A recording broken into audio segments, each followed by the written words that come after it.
Hi everyone, we hope you're doing well. We're hanging in there though honestly, we haven't been getting much sleep lately. Today, we want to answer a question we get a lot: how do we publish our audiobooks? First, we post most audiobooks on Patreon as paid content. They stay paid for a few months. After that, they become free to listen to on Patreon forever. A few weeks later, we post them on other places like YouTube, Facebook, and Twitter, X. Lately, things have been a bit slow in terms of new members. So we'd love your help. Please share our site with your friends or in places like Facebook groups, Twitter, X, Discord, Reddit, or novel forums. Even one share can really help us grow. Thanks so much for your support, and Hidan, you help yourself too. She added, glancing at the man standing nearby. With the defeat of Nakade, Sara's rule as queen had been solidified. Despite Kakuzu's simple expression of thanks, Sara felt it was hardly enough to convey her gratitude. Kakuzu, ever practical, accepted the offer. Beside him, Hidan bared his teeth in a grin and eyed the Ramyaku. What's the big deal? Nothing here's as powerful as the blessings my god provides. Shut up. Kakuzu shot back, his eyes narrowing. You'd better absorb some of that Ramyaku's power instead of relying solely on your taijutsu. Keep it up, and I'll bury you alive right here. Though arrogant and defiant, Hidan held his tongue at Kakuzu's sharp tone. Despite his rebellious nature, Kakuzu saw potential in Hidan. For one, they had shared many battles in the past. And secondly, Kakuzu was confident that Hidan couldn't cause too much trouble under his watch. Muttering under his breath, Hidan begrudgingly absorbed the Ramyaku's energy. Since it was free, there was no reason to refuse. Days passed, and Kakuzu had absorbed a significant portion of the Ramyaku. While it did enhance chakra flow, the effect was limited. Once depleted, the Ramyaku couldn't offer further growth. Kakuzu was under no illusion, no amount of Ramyaku power would allow him to challenge a Susanoo wielding foe. It was a useful supplement, but true strength had to be earned through his own means. On the final night before their departure, there was a knock at Kakuzu's door. When he opened it, Sara stood outside. The moonlight highlighted her flushed cheeks, and her light attire did little to block the night's chill. Kakuzu said nothing, stepping aside to let her in. Kakuzu? Sara began, if not for you, my people would have fallen under the rule of that tyrant, Anrakusen. You saved us all. From the outside, Kakuzu's strength made it seem like dealing with Anrakusen was a trivial matter. But for Sara, it had been a near impossible battle. To her, Kakuzu was nothing short of a savior. Kakuzu stood, meeting her gaze. He gently lifted her chin with a finger. And how do you plan to thank me? Sara's face turned an even deeper shade of red at Kakuzu's bold move. Without another word, Kakuzu scooped her into a princess carry.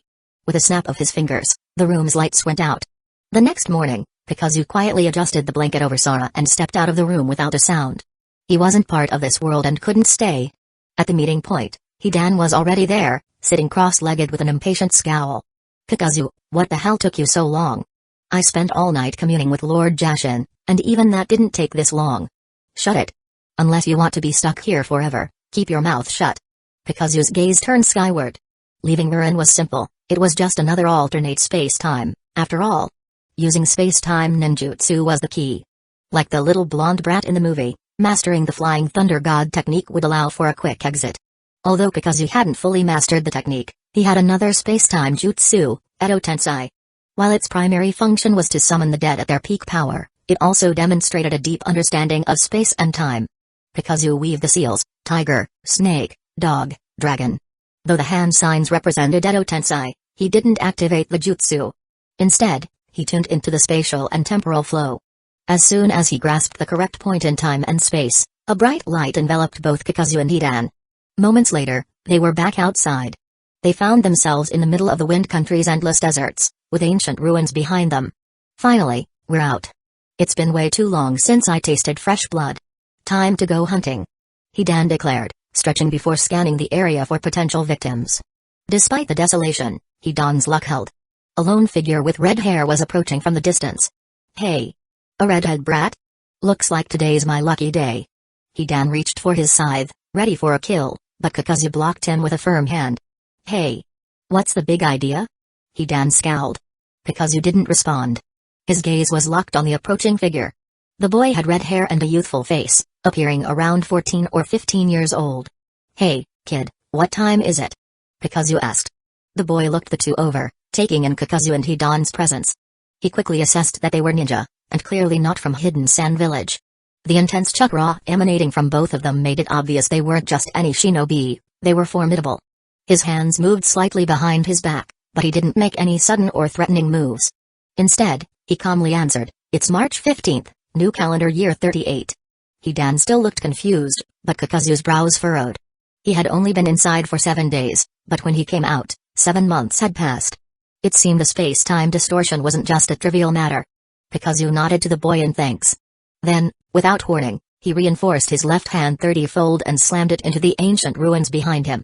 A deafening crash followed as stones collapsed and rained down, burying the entire structure in rubble. The ancient kingdom of Uran would now remain silent, undisturbed by anyone. With that, Kakuzu and Hidan turned and left without another word. The boy remained standing in place, silently watching their retreating figures. Once they were gone, he turned his gaze back to the ruins. Stepping into the rubble, he stopped in front of a pile of stones. Carefully lifting a large slab, he revealed a corpse buried beneath it. The boy dragged the body out. When the full face of the deceased was revealed, there wasn't the slightest flicker of emotion in the boy's eyes. "Oh? It's the third Kazekage. I didn't expect to meet you like this." Kakuzu's body had begun to respond to the magnet-style power of Subaru, and it was slowly awakening within him. To balance out Hidan's bloodthirsty nature, Kakuzu had thrown a third Kazekage's corpse to Hidan to dispose of. However, Hidan had failed to deal with it properly.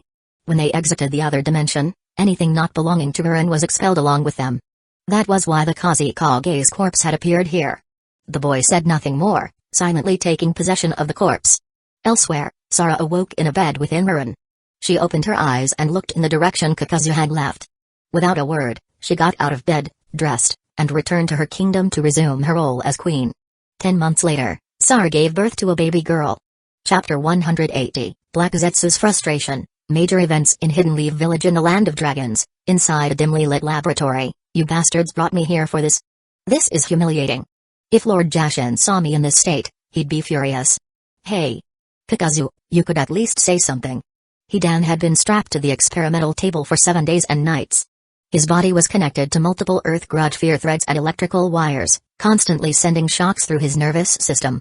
The transmission devices sent his neuron signals to the adjacent computer.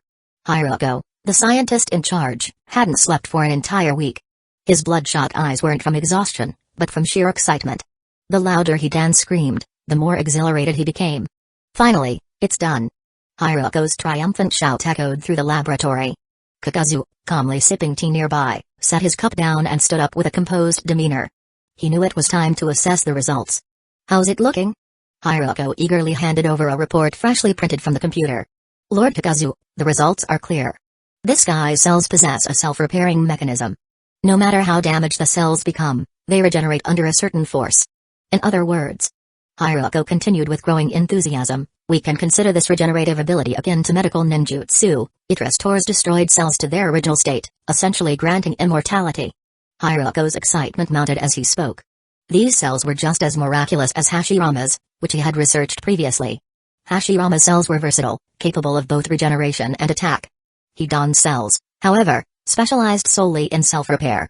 No matter how grave the damage, they would always restore themselves. This is the secret behind Hidan's immortality. Hueco concluded. Kakuzu's gaze sharpened. Immortality. Can these cells be mass-produced? I've started developing them from embryonic cells.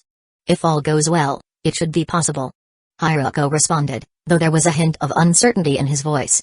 Kakuzu stroked his chin thoughtfully. What if the cells lose their vitality after being separated from Hidan? Or worse, what if they refuse to integrate into other hosts? That. Hueco faltered, unable to answer immediately. Kakuzu smirked and patted Hueco's shoulder. "No problem. We still have Hashirama cells to suppress them." "That's it." Hueco's eyes lit up with realization, his right fist striking his left palm. Immersed in his experiments, he'd nearly forgotten the fundamentals Kakuzu had taught him. In this world, there was nothing Hashirama cells couldn't overcome. If Hidan's cells were uncooperative, they could simply use Hashirama cells to force submission. The thought of injecting life energy into Hidan's cells excited Hueco immensely. He was confident they could be claimed and controlled. Hueco and Kakuzu exchanged a knowing look, bursting into a shared laugh only two mad scientists could understand. Meanwhile, Hidan, still strapped to the experimental table, felt fear for the first time in his life. After extracting a few of Hidan's cells for further experimentation, Kakuzu deactivated the Earth Grudge fear threads and released him from the table. Kakuzu, you'd better compensate me for this. I need to kill someone, or I'll be dishonoring Lord Jashin. Kakuzu waved dismissively. Don't bother me with your nonsense. And remember, don't target anyone from the land of dragons. Got it? Yeah. Hidan grumbled as he got dressed and grabbed his red scythe. Just as he was about to leave, black roots suddenly emerged from the ground beneath his feet. A shadowy figure materialized before him. Black Zetsu? Hidan instinctively jumped back, swinging his scythe at the dark intruder. The blade sliced through Black Zetsu's body, but not a drop of blood was shed. Instead, his black, goo-like form simply began regenerating, restoring itself to its original shape. Kakuzu watched the scene from the corner of his eye and sighed internally. What a pity. It would have been convenient if someone from this world could take out Black Zetsu. Unfortunately, this dark mass of unknown origin wasn't even human. Hey, Kakuzu, your subordinates are as rude as ever. Black Zetsu said with a hint of displeasure. Speak your mind or shut up. Kakuzu replied coldly. He had no patience for Black Zetsu, whom he regarded as little more than a tool. Kakuzu's indifference was nothing new, but Black Zetsu's gaze held a peculiar glint this time. Looks like your experiment is almost complete. Black Zetsu remarked. Seems that way. What, not happy for me? Kakuzu's smile was mocking. During their last meeting, Kakuzu had noticed a hint of frustration in Black Zetsu's eyes when he saw Hidan. It hadn't made sense at first, but now Kakuzu understood. Black Zetsu's entire plan revolved around the chakra system created by his mother. Hidan's power, however, was completely outside that system, making him a potential threat. How had the Sage of Six Paths defeated Kaguya back then? The Rinnegan and Susanoo alone wouldn't have been enough, it must have been the use of this world's unique sage techniques. Meanwhile, Kakuzu had already started researching Hidan's immortal body. If Kakuzu succeeded, it would only introduce another unstable element to the equation. Black Zetsu sighed internally. As expected, the scientists of this world weren't so easy to control. Why so quiet? Didn't bring me any news about Madara Uchiha this time? Kakuzu asked, his tone flat. Black Zetsu stayed silent for a couple of seconds. When he finally raised his head again, his dark, expressionless face showed no hint of change. Hey. I'm sure you've already guessed much about Madara's situation, Kakuzu. I won't bore you with unnecessary details. When the time is right, you meet him. With that, Black Zetsu's body slowly sank into the ground, disappearing without a trace. Kakuzu didn't dwell on the ambiguous parting words. Black Zetsu's visit was just a minor interruption. Kakuzu returned to his experiments, enjoying the peace and luxury of life in the land of dragons. But that peace was shattered one day by the arrival of an unexpected visitor. Heisei Rokuno led a towering, white-haired man into Kakuzu's palace. Hey. I'm just passing through the land of dragons, hoping to gather material for my writing. No need for such a grand welcome, let me off easy, alright? Ha ha ha. The burly man's booming voice was carefree and bold, but Heisei Rokuno wasn't about to let his guard down. This man had a powerful chakra presence and a strange, unpredictable behavior. More importantly, he was one of the legendary three, Jiraiya. The circumstances of Jiraiya's capture were, in truth, rather ridiculous. He had been caught peeping at the women's bathhouse and was reported to the local patrol by a laundry woman. Heisei Rokuno found Jiraiya and brought him to the palace without further incident. They stopped just before Kakuzu's throne, and Heisei Rokuno announced, Lord Kakuzu, I've brought Jiraiya. You may go. Kakuzu nodded, dismissing him with a wave. Now, only Kakuzu, Jiraiya, and Kakuzu's private secretary, Ni, remained in the vast palace. Time had passed, but Jiraiya was still the same boisterous man Kakuzu remembered. The once young boy had grown into a sturdy adult. Haha. Long time no see, Kakuzu-san. Jiraiya greeted him enthusiastically. Kakuzu responded with a small smile but made it clear that business came first. He wasn't like Hiruzen Sarutobi, who let his students bend the rules. Kakuzu held out his hand. Pay the fine. 10 million. Otherwise, you're not leaving. What? Jiraiya froze, dumbfounded. Kakuzu-san, come on now. I was just gathering some necessary research material. What law says I have to pay 10 million for that? Kakuzu's eyes narrowed slightly at Jiraiya's attempt to argue. Law? In the land of dragons, my law is the only law. Well, little Jiraiya. Do you have anything else to say? Faced with Kakuzu's iron-fisted authority, Jiraiya turned to stone.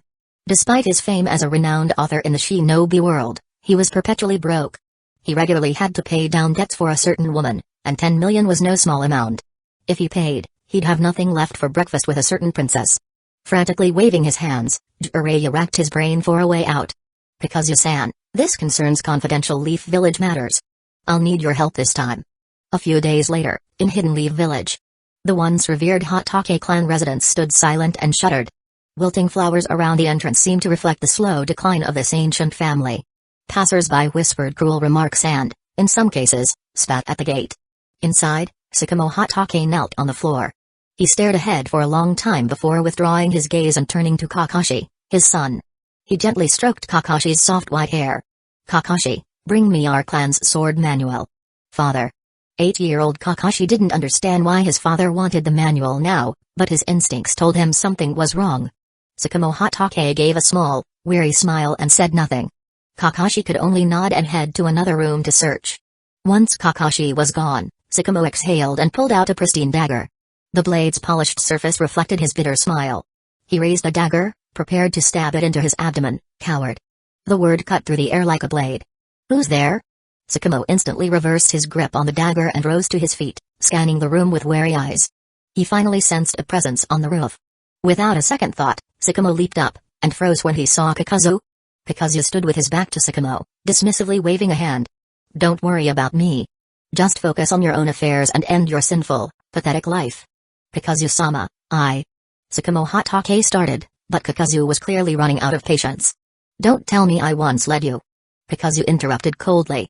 Choosing suicide to avoid life setbacks, you've already forfeited your right to live. If I'm not mistaken, Kakashi's mother passed away from illness a few years ago, didn't she? You left your son behind to struggle alone in this world. Your life will be etched in the history of the ninja world as a disgrace. Go ahead, you fool who doesn't understand the value of life. Kakuzu's harsh words landed like hammer blows. Tears streamed down Tsukumo's face, his knees buckling as he collapsed to the ground. For days, no one had listened to his explanations. All he had faced were endless curses and accusations. Fear and unease gripped him in a way he'd never known before. Now, at this critical point in his life, he was about to make the most irrational decision possible. Kakuzu-sama, what should I do now? Tsukumo asked through choked sobs, his hands braced against the ground. Kakuzu turned slowly, looking down at the pitiful sight of Tsukumo. Perhaps Tsukumo had made a grave mistake in this recent mission. But so what? Would his past glory and countless contributions to Hidden Leaf Village be dismissed so easily? The storm of public anger was undeniable. Yet, as the leading shinobi of the Land of Fire's Hidden Leaf Village, offering even a single word of fairness at this moment could have changed the entire outcome. Of course, Kakuzu didn't say any of this. The times demanded thinking that fit the era. Instead, he left Tsukumo with one final piece of advice: remember. However you lost, that's how you'll win it back. 3 days later, Kakuzu and Tsukumo Hotake, now clad in full battle gear, charged out of Hidden Leaf Village without informing anyone. Kakuzu-sama, will this really resolve everything? Tsukumo asked, glancing nervously at his companion. Kakuzu shot him a sideways look. By now, Tsukumo had already recounted the entire incident multiple times. Tsukumo's team had been sent on a mission. Not only did they fail, but they triggered a huge diplomatic crisis. One of Tsukumo's comrades, already gravely injured, knew he wouldn't survive and begged Tsukumo to kill him. Yet Tsukumo couldn't bring himself to do it and tried to save him instead. However, disaster struck during the retreat. They were spotted. Their pursuers included not only shinobi from the Land of Water but also from the Land of Lightning. The incident had already sparked a diplomatic crisis involving 2 major nations. One misstep, and a third great ninja war could break out with Hidden Leaf Village caught in the middle. Hidden Leaf Village was now completely on the defensive. Chapter 181, The Appearance of Matatabi. In the dense forest of the Land of the Moon, a group of Hidden Cloud's village shinobi draped in black cloaks slowly advanced through the thicket. They soon came face to face with Kakashi Hotake, who shifted his gaze to the man leading the group, a member of the Yatsuki clan from Hidden Cloud's village, named Yatsuki Akira. He was the key figure in today's negotiation with Tsukumo. Yatsuki Akira, hand over what I asked for. It's crucial to me. Tsukumo said, his tone steady but serious. Yatsuki Akira's lips curled into a sly smile. He spread his fingers to reveal a scroll in his hand. Is this what you're looking for? Yes. I need it returned to me. Tsukumo replied without hesitation. The scroll bore the unmistakable symbol of Hidden Leaf Village. There was no doubt that it belonged to Tsukumo. However, just because Tsukumo was here didn't mean he could claim it. Yatsuki Akira's expression darkened with amusement. The Land of the Moon isn't officially part of the Land of Lightning, but it is one of our vassal states. You Hidden Leaf Village shinobi trespassed here. That's your problem. Now that we've intercepted Hidden Leaf Village's classified information, you want it back? How absurd. Tsukumo listened in silence, waiting for Yatsuki Akira's final demand. Seeing Tsukumo's calm demeanor, Akira's smugness deepened. You should know, this scroll gives us leverage to pressure Hidden Leaf Village. Do you really think I'll hand it over so easily? Akira made no attempt to hide his true intentions. Tsukumo took a moment before responding. The Land of the Moon isn't under the Land of Lightning's jurisdiction. I didn't step foot into your territory or provoke you. Besides, we're both shinobi. Sending spies to gather information is a standard practice. There's no need to cling to this so stubbornly. And let's not forget Hidden Leaf Village has done plenty for Hidden Cloud's village. You wouldn't have gotten your loans approved without Hidden Leaf Village's help. Is there really a need for this hostility? Tsukumo's voice remained level, but his words carried weight, both personal and political. The logic in his argument left Yatsuki Akira and his men exchanging uneasy glances. They had no solid rebuttal. After all, Hidden Cloud's village's shinobi were known for their physical prowess, not their diplomacy. Yatsuki Akira's expression turned even grimmer. He couldn't outtalk Tsukumo, but there was no way he'd hand over the scroll without a fight. Humphrey. Kakashi Hatake, no matter how much you reason, you won't get this scroll. Unless your third Hokage comes here personally to take it, you can forget about it. Akira had made his position clear. Tsukumo sighed inwardly, his eyes slowly closing. He had tried diplomacy, but if the other side refused to back down, he had no choice but to resort to more primitive means. His hand moved slightly, gripping the short blade on his back, the famed white fang of Hidden Leaf Village. What? You're thinking of fighting us? Yatsuki Akira and his men tensed, readying themselves. Some began weaving hand signs, while others drew their weapons. When Tsukumo opened his eyes again, a sharp, piercing aura radiated from him like needles, directed straight at Yatsuki Akira and his team. Forgive me. Tsukumo said, vanishing in a blur. His blade flashed like streaks of silver lightning, slicing through the air with deadly precision. Clang! Clang! Clang!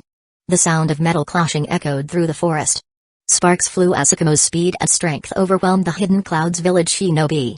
In mere seconds, the battle was decided. Yatsuki Akira staggered back, clutching a wound and grimacing in pain. He was lucky to have escaped with his life. His comrades weren't so fortunate, all of them lay lifeless on the ground. Drip. Drip. Blood dripped from the tip of Tsukumo's blade onto the earth. He didn't spare a glance at the fallen shinobi. His piercing gaze locked onto Yatsuki Akira, the next target. In that moment, Yatsuki Akira finally understood the legend surrounding Kakashi Hatake during the Second Great Ninja War. It was said that any shinobi who encountered Tsukumo could abort their mission without punishment, as there was no hope of victory. Such was the terror of facing the White Fang. Such was his legend. For the first time, Yatsuki Akira truly felt the weight of Tsukumo's fearsome reputation. But now wasn't the time to dwell on it. He clenched his teeth, trying to push past the pain and think clearly. Given Tsukumo's skill, Akira knew he didn't stand a chance in direct combat. But he wasn't panicking, he had anticipated this situation from the start. You may be the White Fang of Hidden Leaf Village, but you're still just human. You can't stand against that creature. Tsukumo's steps halted, his eyes narrowing at the mention of something dangerous. He knew Yatsuki Akira wasn't bluffing. The fact that Akira had been chosen to lead this forward unit of Hidden Cloud's village meant he was no ordinary shinobi. Hey. I heard that Brat Killer Bee learned how to coexist with it. I never bothered to try. And frankly, I don't believe anyone can truly live in harmony with a beast like that. Well, that's fine. Tsukumo Hatake, you're worth me using that thing. Come out now. As Yagetsu Akira finished speaking, his body began to relax. He no longer cared about the bleeding wounds. His stance became naturally upright, and then, gurgle, gurgle. Dark red bubbles emerged from his body. The chakra not only seeped out but began healing his wounds at a visible speed. Soon, the dark red chakra bubbles covered Akira's entire form, and a bright crimson tail sprouted from his back. Unlike Naruto, who could retain his consciousness even after sprouting one or two tails, Akira reached his limit the moment the first tail appeared. He could already feel his mind slipping. In those final moments of lucidity, Akira had one thought. Even if that monster takes over temporarily, it's fine. Once it emerges, its overwhelming chakra will be sensed by the perimeter guards of Hidden Cloud's village. The village will send a sealing team to recapture it. With everything planned, Akira felt at ease. His body no longer resisted the dark red chakra in the slightest. When the second tail began to emerge, the crimson chakra cloak enveloped him completely. His eyes turned pure white, and pointed ears seemed to rise from the sides of his head. The transformation surged from his body like a volcanic eruption. Slash. A piercing, ear-splitting sound echoed through the forest. Birds scattered in panic, and the animals on the ground fled for their lives. A towering beast, standing several dozen meters tall, now loomed over the forest. Its form was feline, with a sleek blue body marked by black stripes. Its semi-transparent body shimmered, not like air but like pure chakra. The beast's blue form flickered like flames in the wind. It was Matetabi, the two tails, fully unleashed. Its massive form was suffocating. Its chakra was so immense that it threatened to crush everything, and its killing intent was no less than Shukaku's. The sheer pressure was overwhelming. This was Tsukumo Hatake's first time seeing the two tails in person. To be honest, he was shaken. But the discipline of a powerful ninja quickly took over, and he calmed himself. His mind raced, analyzing all the information that could work in his favor. He had to defeat this tailed beast if he wanted to achieve his goal. Seeing that Tsukumo wasn't backing down, Matetabi's temper flared. Unlike the more mild-mannered Seven Tails, Matetabi didn't tolerate obstacles. "You dare stand in my way, human? Die!" With a deafening roar, Matetabi raised a massive paw and slammed it down toward Tsukumo. Tsukumo swiftly formed a seal with one hand. With a burst of speed, he vanished from the spot, reappearing above Matetabi's head. His white-fanged short sword was raised high, crackling with lightning. Sparks danced along the blade, seemingly connecting with the lightning in the sky. Boom! Thunder rumbled from the clear blue sky as if answering Tsukumo's lightning style. He brought his blade down hard, aiming for Matetabi's head. Boom! Crash! Matetabi's enormous body was forced into the ground by the impact. "Human! You insolent fool!" Matetabi snarled, struggling to keep its limbs from sinking into the earth. It opened its mouth, and a searing, high-temperature flame began to form. The fire burst toward Tsukumo with terrifying force. The air around him heated up drastically. A bead of sweat dripped down his forehead, but his composure remained intact. In midair, he twisted his body and formed another seal. Water-style, severing wave. A jet of water shot forth, forming the sharpest blade imaginable. It sliced through the massive fireball, splitting it in two. The water's momentum carried on, striking Matetabi directly. Matetabi roared in pain, as if struck by a whip. Anyone watching would have been stunned by the scene. A human, standing toe-to-toe with a tailed beast, was almost unthinkable. But those who understood the ninja world better would know that Kage-level shinobi could hold their own against tailed beasts, sometimes even defeat them. The terror of the tailed beasts lay not just in their strength but in their endless reserves of chakra. Sure enough, after 30 minutes of intense battle, the balance began to tip. Tsukumo's powerful strikes continued, each one causing Matetabi immense pain. But the prolonged battle had left him exhausted. He was breathing heavily, sweat pouring down his body. Meanwhile, Kakuzu, who had been leaning against a tree at a distance, crossed his arms and closed his eyes. It seemed that running out of chakra was a common problem, not just due to the Sharingan but perhaps also due to certain inherited traits. Just 20 more minutes, and Akira would have been down for the count. But judging from how worn out Tsukumo Hatake looked, his legs weren't doing much better. What a useless guy. If it were Kakuzu, he wouldn't just last 20 more minutes, he could easily hold out for 7 days and 7 nights. No doubt about it, chakra is the lifeblood of this world. If you want to defy fate and become a true protagonist, the first step is to turn your chakra into something massive. Otherwise, you're just another flashy at first, but useless later type. At this moment, Kakuzu was still leaning against a tree, quietly observing. He made no move to intervene. Although Tsukumo Hatake looked like he was at his limit, there's a certain potential that only appears when people are backed into a corner. With a bit of luck, he might break through and finally solve his chakra deficiency problem. So, Kakuzu decided to let Tsukumo keep fighting. But suddenly, a faint, unfriendly presence began to approach the now destroyed forest clearing. When that person finally stopped and planted their feet on the ground, Tsukumo, who had been fighting Akira with all his might, immediately sensed danger. He leapt back in an instant, landing in a safe spot and putting some distance between himself and Akira. Oddly enough, Akira didn't take advantage of the moment to attack. Instead, his eyes shifted toward the newcomer. Tsukumo took a few deep breaths to steady himself. Hidden Clouds Village Shinobi? He wondered silently. If a Hidden Clouds Village unit had arrived, things would take a serious turn for the worse. However, to his surprise, the person wasn't from Hidden Clouds Village. It only took Tsukumo a second to recognize the man. To be fair, the two had never met in person. Tsukumo had only seen this man's image in reports. Slowly rising to his feet, Tsukumo narrowed his gaze at the figure across from him. This is the land of the moon's territory. What brings the Mizukage here? He asked, enunciating each word clearly. The third Mizukage, Mufu, kept his eyes narrowed as always. Upon hearing Sakamo's question, the corner of his lips lifted in a mocking smirk. A discarded pawn of Hidden Leaf Village. I never expected you'd have the nerve to come back. Those words hit Sakamo like a bolt of lightning. He stepped forward, his burning gaze locked onto Mufu. Third Mizukage, how do you know that intel? And your presence here, this can't be a coincidence. Chapter 182, Two-Tailed Beasts, Madara Uchiha returns. Third Mizukage, neither the Hatake clan nor Hidden Leaf Village have any grudges against you. Why are you interfering in this matter? Humphrey, just a mere abandoned pawn. Why should I bother explaining myself to you? The third Mizukage's arrogant and dismissive words made Sakamo Hatake frown deeply.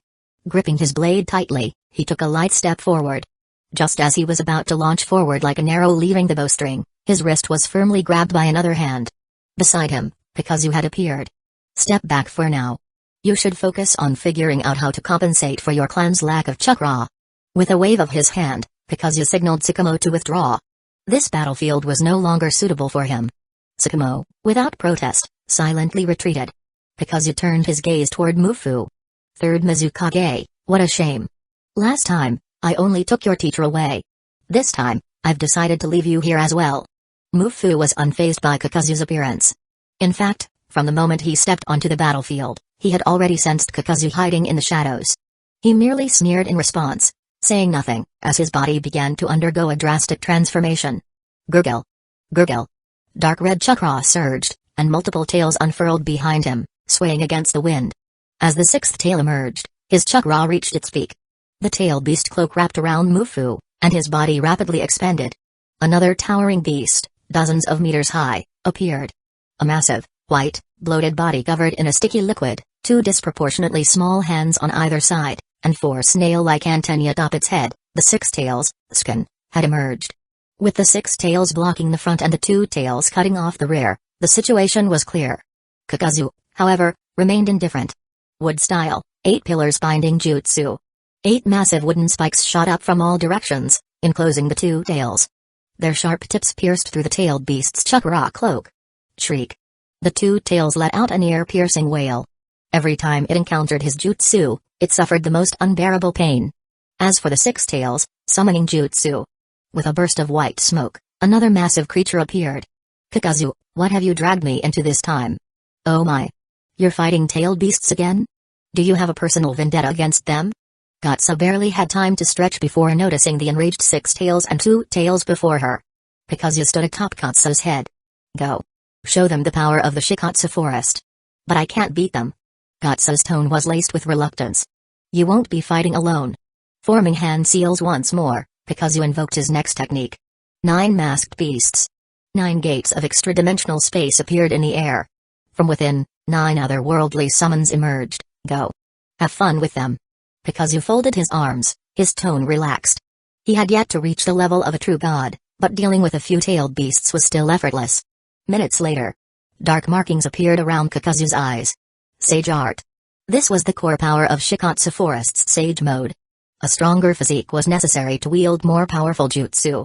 Kakuzu grabbed the two tails' massive paw and exerted a force beyond comprehension. Snap. The enormous fangs of the two tails were wrenched from its mouth. Shriek. The two tails, Matatabi, let out a sky-piercing cry, its body trembling in agony. The giant fangs in Kakuzu's hands still carried traces of lingering flames, which soon extinguished completely. The two tails' genetic material, acquired. Sealing the massive cat's fangs into a scroll, Kakuzu glanced up and noticed the two tails rapidly shrinking, retreating back into its Jinchuriki's body. Dark red chakra flickered briefly on Yatsuki Akira's unconscious form before fading away entirely. This might have been the most terrifying experience the two tails had endured, only comparable to those two men from the past. In such moments, hiding within its Jinchuriki's body was the safest option.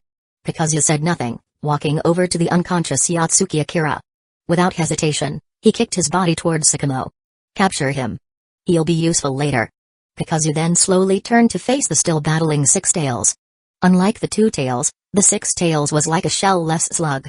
Its body was bloated and covered in mucus, giving it an exceptionally high level of defense. The sticky outer layer further enhanced its durability, making it even harder to damage. Fighting the six tails was often a prolonged battle of endurance. But for Kakuzu, it was hardly an issue. Leaping onto the six tails' head, he eyed its four antennae. His right hand hardened, and atop his fist, A distinct protrusion, one resembling the horn of the five tails, began to form. Your power. I'll be taking it. Thud. With a single punch, the tentacle burst apart in a spray of fluids. The severed appendage dropped to the ground. Kakuzu was ready to throw another couple of punches, but the six tails had already begun to retreat. It twisted its smooth, serpentine body and, with increased speed, dove back into its Jinchuriki. However, something unexpected happened at that moment.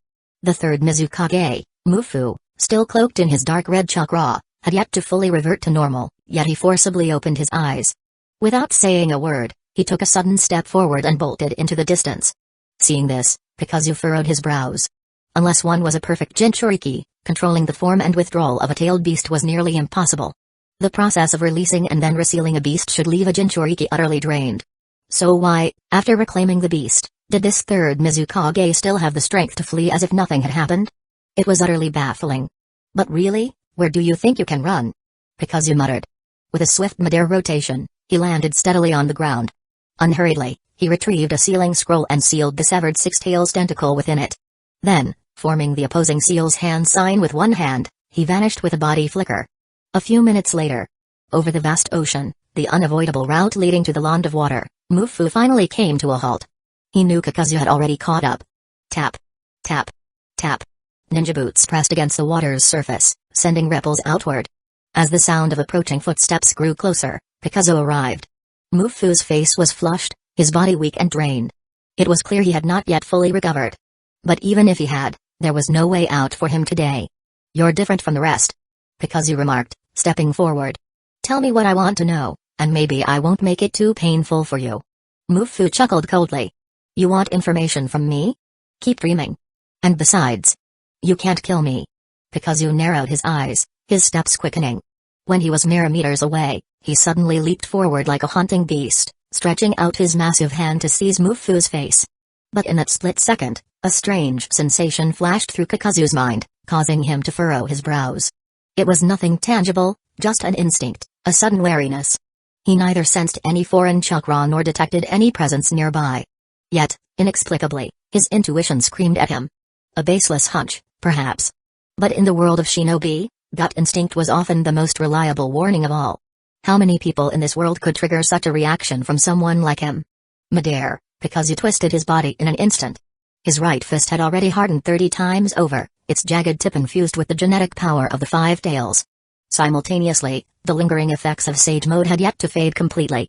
Tailed Beast Power, KK Genkai, Sage Mode, all combined into a single earth-shattering punch. Even the strongest shinobi in the world would not walk away unscathed. Yet, what happened next was beyond all expectations. Kakuzu's fist passed straight through the figure before him as though striking empty air. Still in midair, Kakuzu turned his head, catching a clear glimpse of the person just as a surge of mental energy flooded his mind. Upon landing on the water's surface, he clenched his fists, his bones cracking as he forcibly erased the foreign presence from his thoughts. Then, looking back, he saw Mufu sprinting away at full speed, rapidly disappearing into the distance. Kakuzu did not bother to give chase. The third Mizukage? He was insignificant. If needed, Kakuzu could always capture him later.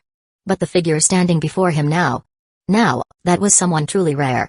A slightly hunched frame, dry and withered hair, skeletal hands clutching a cane. Yet, the spiky hair, the chiseled features, and, most importantly, those deeply unforgettable eyes. There was no mistake. Madara Uchiha. As for why Madara's body had been able to pass through Kakuzu's attack, the reason was simple. He wasn't physically here.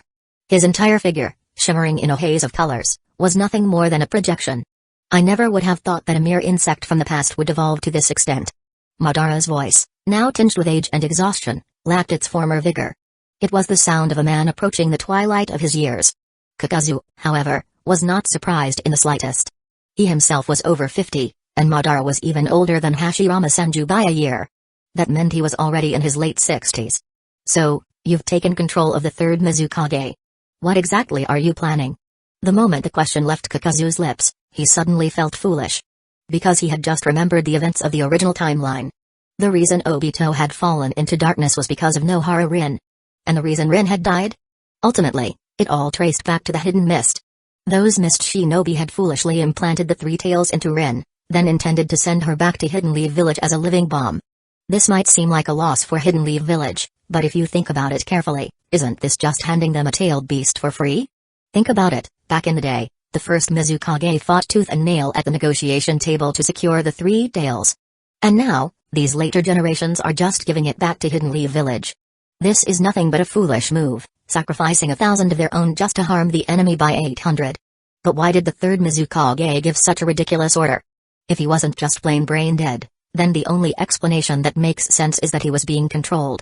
Everything that happened was a carefully laid trap, orchestrated by Obito Uchiha. And a setup like this? Only someone like Madara Uchiha could have pulled it off. It seemed Madara had taken control of Hidden Mist Village's Mizukage long before Obito even entered the picture. Obito was merely building upon the foundation Madara had already laid, adding a few finishing touches of his own. In a way, your abilities do make you nearly immortal. Kakuzu remarked, raising an eyebrow. What's laughable is that fool, Senju Tobirama, actually let you stay by his side back then. Kakuzu found it absurd, this guy could drag Senju Tobirama into things even after his death. Was he really that unwilling to let the man rest? Clearing his throat, Kakuzu changed the subject. I imagine the wounds left by the first Hokage weren't exactly minor, were they? The infamous Shura of the shinobi world now reduced to licking his wounds in the shadows. His meaning was clear, if Madara still had any fight left in him, then why not show himself? Such a crude attempt to provoke me. Madara scoffed. But it seems your knowledge of me is sufficient. Perhaps we share a common goal. With that, Madara extended a hand. Come, let me show you the beauty of my world. Kakuzu silently nodded to himself. Decades of lurking in the darkness had clearly changed Madara. He wasn't just a brute relying on his fists anymore, he'd learned the art of manipulation. Madara, have you ever considered the possibility that everything we're doing is being orchestrated by someone else? That you and I might just be pieces on someone's chessboard? He didn't say it outright, but not because he feared Black Zetsu might be eavesdropping. No, the real reason was simple, if he laid it all out too clearly, Madara's arrogance might cause him to dismiss the idea outright. But leaving a little ambiguity? That might just make him think. Even through the blurred projection, Kakuzu could see a faint change in Madara's expression when he heard those words. It was subtle, but it was there. However, just as quickly, Madara buried any trace of emotion. I almost want to acknowledge you. Madara mused, but I don't know if you're capable of entertaining me. Entertain you? Kakuzu chuckled, but his expression suddenly darkened. Madara, how about I take a little trip to Hidden Mist Village? Madara laughed. You're welcome to try. Chapter 183, Battle Black Zetsu must have adjusted his battle strategy, otherwise, he wouldn't have deliberately led Madara Uchiha to meet him. Madara's Sharingan was still intact, and he had even awakened the Rinnegan. However, Kakuzu wasn't the least bit intimidated. Madara, stop putting on an act. If you really have the power, then show it here and now. You could even start the third great ninja war if you want. Oh? A mere insect from the past, yet today you dare to speak to me in such a confident tone. The spectre-like projection of Madara Uchiha curved his lips into a faint smile. Why don't you take a look at Reborn village first? Then you'll understand. Hearing these words, Kakuzu frowned. Inside Reborn village, water-style, great flood surge. A torrential wave surged forth from flat ground, engulfing the entire village in an instant. The raging water crashed through houses, swept away villagers, and left behind utter devastation. As the water gradually receded, 7 figures emerged from the lingering mist. The one standing furthest to the left was a towering man, nearly 1.9 meters tall, carrying a massive blade, the decapitating cleaver. He was none other than the infamous swordsman who would later be known for slicing through tailed beast bombs, Biwajazo. Next to him stood a man with reddish-brown hair, carrying the sharkskin-covered Seimata, Suikazen Fuki. Behind him stood the remaining members, Kuraiara Kashimaru, Jin Anakebino, Munashi Jinpachi, Ringo Amiri, and Hazuki Mangetsu. Together, they were known as the 7 Ninja Swordsmen of the Mist. Hey, it's been a while since we last took on a mission outside. This time, I'll let my decapitating cleaver drink its fill of fresh blood. Brothers, slaughter the entire village. Biwajazo grinned, his sharp teeth quivering with anticipation, his eyes bloodshot with excitement. Bloodshed and slaughter, these were what he lived for. Understood. The other 6 grinned wickedly. Without hesitation, they raised their uniquely forged blades and swung them with deadly precision, cutting down helpless villagers in their path. Ah! Help! Please, spare me! Screams of agony and desperate cries for mercy echoed through the village, fueling the bloodlust of the 7 ninja swordsmen. To them, this massacre was exhilarating. The sounds of blood splattering were a beautiful melody, and the terror in their victims' voices was an everlasting masterpiece. They weren't born monsters. Rather, They were forged into killers under the reign of the third Mizukage. The infamous blood mist policy permeated every corner of Hidden Mist Village, including the academy, where young students were forced to kill their peers to graduate. Those who survived bore witness to their own numbness, a testament to their merciless hearts. To them, slaughtering civilians was as natural as breathing, no hesitation, no remorse, only pleasure. But this was not their territory. They would not be allowed to run rampant. Clang! Clang! 4 thick chains suddenly shot up from the ground, binding Ringo Amiri tightly. In the next instant, Heisei Rokuno's chakra-infused blade gleamed, poised to strike her down. However, Biwajuzo reacted swiftly, swinging his decapitating cleaver with tremendous force. With a resounding clang, the heavy blade cleaved through the chains, freeing Amiri just in time. Seeing this, the other mist swordsmen momentarily ceased their slaughter. With a light tap of their feet, they leaped together to regroup. Biwajuzo bared his shark-like teeth, his face brimming with arrogance and disdain. Where the hell did you come from? And what's with this ragtag bunch? Do you think my decapitating cleaver hasn't had enough blood today? He wiped the fresh blood off his blade, his voice dripping with mockery. Indeed, Heisei Rokuno's forces seemed pitiful in comparison, barely 100 ninjas, with only about 20 being Jonin. How could such a feeble force possibly stand against the legendary 7 ninja swordsmen of the mist? Yet, despite the scorn, Heisei Rokuno's expression remained calm. He gestured to his subordinates, signaling them to focus on evacuating and treating the wounded villagers. Only then did he turn his gaze back toward the 7 swordsmen. He pointed a finger beside them. You're right. If it were just me, it wouldn't be enough. But your real opponent isn't me, it's him. As soon as Heisei Rokuno finished speaking, yo-ho! A shadow descended from above, landing right beside the 7 ninja swordsmen. Hidan swung his enormous triple-bladed scythe in a wide arc, aiming straight at them with terrifying speed. Reacting instantly, the swordsmen dispersed in different directions, just as the scythe smashed into the ground, leaving a massive crater where they had stood moments before. Hey, so many people here today. And Kakuzu isn't even around. That means I don't have to hold back. Looks like I'll have a grand slaughter in honor of Jashin-sama. Ha ha ha ha. Hidan's manic laughter echoed through the battlefield. He lifted his scythe and licked its blade with his crimson tongue, his expression disturbingly ecstatic. Among the 7 ninja swordsmen, the lone female member, Ringo Amiri, furrowed her brows in disgust. Where the hell did this freak come from? So gross. Huh? Hidan's eyes immediately locked onto her. Did you just call me gross? Do you have any idea who I am? I'm the #1 disciple of Jashin-sama. You're the first one I'll sacrifice. Hidan let out a furious roar, dragging his massive scythe across the ground and carving a deep trench as he charged at Ringo Amiri with incredible speed. Seeing this, Ringo Amiri wasn't about to hold back. Her thunder blades crackled with intense arcs of lightning as she launched a fierce counterattack against Hidan. In an instant, the two clashed. Lightning jutted across Hidan's body continuously, making him scream in pain. Yet despite his howls, there wasn't any visible damage. Biwajuzo glanced over and immediately sensed that Hidan was no ordinary opponent. His gaze shifted to the side. Mangetsu, stop standing around. Go help Ringo Amiri. And make sure you don't get yourself killed. Ha, got it. Hazuki Mangetsu responded, gripping his blade as he charged at Hidan. With 2 of them now tying down Hidan, the remaining 5 members of the 7 ninja swordsmen of the mist turned their attention back to Heisei Rokuno. They were all Jonin, but the gap between Jonin could be immense. Given Heisei Rokuno and his subordinates' strength, there was no way they could hold off all 5 of them. Yet Heisei Rokuno remained unfazed. Instead, he simply gestured toward another direction. Crack. The sharp sound of a whip cracked across the battlefield. A woman with tall, confident strides stepped forward. You. Does Hidden Mist Village intend to declare war? Though she wasn't that old, Ni carried herself with the composed elegance of a noble woman. Even when facing the Hidden Mist's elite assassination squad, she showed not a shred of fear. Hearing this, Fuki Suikazen chuckled. Where'd this little girl come from? Talking big like that. You're from that tiny ridden hot water village, aren't you? What right do you have to stand against us? We're only here to teach you a lesson today. Oh? A charming smile curved Ni's lips. You're not wrong. Ridden Hot Water Village is a small nation, and we're certainly not qualified to wage war against Hidden Mist Village. But you should keep up with the times. Don't let Mist's outdated intelligence network blind you. She pressed her fair palm against the ground. Weep, Nozaloki. At first, the 7 swordsmen assumed this was just an ordinary summoning jutsu. They stood by with casual expressions, expecting a minor spectacle at best. But when the summoned beast actually appeared, all 5 of their expressions shifted. Ni now stood tall atop her summon's head. Beneath her boots was none other than the Seven Tails. Biwajuzo and Fuki Suikazen exchanged startled glances. What the hell? Why was a summon from Ridden Hotwater Village so obedient? Not only could they be left to roam freely, but they were also willing to fight?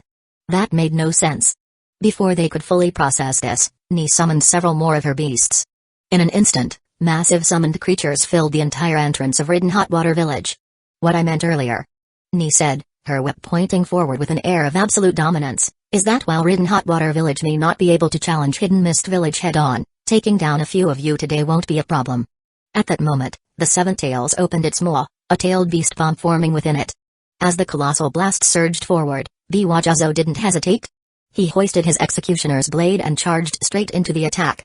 They had come looking for trouble with Ridden Hotwater Village. No matter what, they couldn't back down now. Even if it meant risking his life, he had to make this a battle worth remembering. You're insane. That thing will kill you. Meanwhile, far to the east, over the vast ocean of the ninja world, Kakuzu's expression remained unreadable as he listened to Madara Uchiha speak. It seems you've done your research on me. Kakuzu said. I admit, your plan caught me slightly off guard. But if you think that means you can take me down, you're sorely mistaken. Madara chuckled. He didn't bother to argue. Give it some thought. Maybe the two of us can work together. Kakuzu didn't even acknowledge the offer. He simply lifted a finger and pointed directly at the legendary shinobi of the blood mist. One question. Are we fighting or not? Madara didn't respond. His projection jutsu flickered in the air twice, then he vanished completely. Kakuzu said nothing more either. He simply turned and walked away. Before long, he reunited with Kakashi Hatake. Deep within Hidden Leaf Village. This place was once one of the most prosperous districts of the village. Because once upon a time, it belonged to the Senju clan. Now, however, it was eerily deserted. The Senju had long become a relic of the past. While their blood still flowed through the veins of Hidden Leaf Village's many inhabitants, the surname itself had all but disappeared. Most of the buildings stood abandoned, left untouched only because one last, crucial figure still resided here. Today, however, the Senju grounds were unusually lively. Numerous shinobi had gathered. And before long, even the third Hokage, Hiruzen Sarutobi, arrived. Just as he reached the entrance, another figure approached from the opposite direction, his face drawn into its usual scowl. It was Danzo Shimura. The two men didn't speak right away. Instead, they walked forward in silence. As they neared the door, Danzo finally broke the quiet. Hiruzen. Why have you come here? Hiruzen pondered for a moment before responding. I imagine. For the same reason as you. His gaze sharpened. Lately, haven't you been going a bit too far? Danzo's brow twitched slightly. He already knew exactly what Hiruzen was referring to. His footsteps involuntarily paused. Hiruzen, I admit I had a hand in this matter. That guy was becoming an increasing threat to Hidden Leaf Village, but you can't just push all the blame onto me. Can you really say this wasn't your doing? If you hadn't paved the way, I wouldn't have added fuel to the fire. Danzo, I've always taken a cautious stance on this. I never gave any orders for you to act. The way things turned out, most of it was driven by you. With just a few words, Sarutobi Hiruzen neatly washed his hands of all responsibility, which only aggravated Danzo further. Having known Hiruzen since childhood, Danzo understood his nature well. Sarutobi Hiruzen was the type who always appeared upright and honorable, embodying justice no matter what he said or did. Now, dumping all the blame squarely on him, Danzo, was enough to truly infuriate him. The two longtime comrades launched into a heated argument over the issue.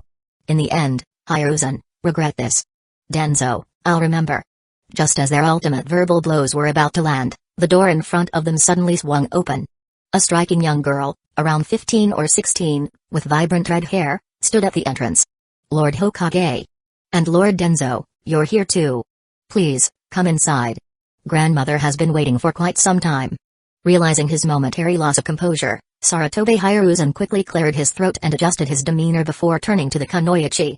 Kushina, my apologies. I got caught up discussing something with Danzo on the way here and ended up delaying. Danzo, on the other hand, remained expressionless, his face dark and brooding. Normally, he wouldn't even bother responding. But in front of Uzumaki Kushina, he had to say something. We've made Lady Mido wait too long. That was not our intention. Let's head in.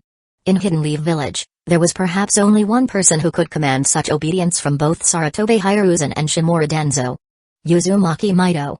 Ever since the first Hokage's death, Uzumaki Mido had largely withdrawn from public affairs. Instead, she dedicated herself to protecting Hashirama's legacy in her own way, watching over it from behind the scenes. Over the years, she had distanced herself from worldly matters, remaining within the Senju estate. By doing so, she not only entrusted power to the younger generation but also ensured the continued safekeeping of the Nine Tails, because even now, Uzumaki Mido was still its Jinchuriki. As time passed, both Sarutobi Hiruzen and Shimura Danzo had gradually pushed thoughts of Mido aside. But now, being summoned by her sent a chill down their spines. They dared not show any negligence and hurried over to see what she had to say. Chapter 184, Kakuzu and the Child of Prophecy. When Hiruzen Sarutobi stepped into the Senju estate and laid eyes on the elderly Uzumaki Mido, now in her 60s, he felt an impending sense of doom. The first question Mido asked him was, "What does Hokage mean? And what does Hidden Lee Village mean?" Hiruzen vividly recalled the origins of these names. The first Hokage had once said, "Madara, I want you to take over as the leader of the village. Since you're proficient in fire style, we shall call this position Hokage." Madara Uchiha had responded, "Hashirama, the first houses of Hidden Lee Village were created from your wood style. They formed the foundation of the village, so let's call it Hidden Lee Village." Yet over time, the meaning had been distorted into something else. Where the leaves dance, the fire burns eternal. The flames will continue to illuminate the village and nurture new leaves. Beads of sweat formed on Hiruzen's forehead. Could he really say this in front of Uzumaki Mido? He had a sinking feeling that today would be a socially catastrophic day for him. Deep within a dark cave. Boom. With a thunderous explosion, an iron fist burst through the ground, sending shattered rocks flying against the colossal demonic statue of the outer path, only to be deflected away. Kakuzu leaped forward, his target set on the massive statue. Sage Art. Steel-style secret jutsu. Activating three powerful forces at once, he soared through the air and delivered a devastating punch straight into the demonic statue's body. Rumble. Rumble. Dust billowed as the ground trembled. The demonic statue staggered backward under the impact. Kakuzu's eyes narrowed as he observed the retreating statue. Though this giant was technically the Ten Tails, it was merely an empty husk. Certain individuals with spatial abilities could potentially snap its neck, so Kakuzu was confident he could inflict serious damage. However, poof. With a massive cloud of smoke, the demonic statue suddenly vanished into thin air. Landing lightly, Kakuzu pressed one hand to the ground. What's this? Even the shinobi Shura is backing off? A slight smirk formed at the corner of his lips. There was only one person capable of reverse summoning the demonic statue at this moment, Madara Uchiha. After scanning his surroundings and confirming no immediate threats, Kakuzu relaxed slightly. He raised his fist, retracting the steel layer, and examined the tiny wood fragments clinging to his knuckles. Carefully, he collected the debris into a small pouch. This was his true purpose here. Kakuzu returned to Red Hot Water Village. Accompanying him was Kakashi Hatake. Sakamo's arrival was informal. He bypassed all protocol, neither reporting to Hidden Leaf Village nor informing the Hokage. He had simply shown up as if it were the most natural thing in the world. Meanwhile, Hiruzen Sarutobi, still reeling from his earlier conversation with Mido, was now struggling to draft the latest revision of the Will of Fire doctrine. The moment Kakuzu returned, Ni reported the results of the Hidden Mist Village attack. The 7 ninja swordsmen of the mist came as 7, but only 4 returned. The ones we killed were Suikazen Fuki, Ringo Amiri, and Kuraiara Kashimaru. Ni proceeded to recount the battle in detail. At the start of the skirmish, Ni ordered the 7 tails to launch a tailed beast ball in an attempt to annihilate the entire group. Biwajazo, wielding the executioner's blade, had bravely stepped forward to deflect the attack. However, someone pulled him back at the last moment, the wielder of Seimata, Suikazen Fuki. To Ni's surprise, Seimata actually devoured the tailed beast ball. Realizing this, Ni commanded his summoning beasts to launch a relentless assault on Suikazen Fuki. After enduring a fierce onslaught of the 7 tails' power, the swordsman finally fell. Kakuzu-sama, this is the weapon he left behind. Ni presented a massive blade wrapped entirely in bandages. Kakuzu accepted it with interest, running his fingers along its surface.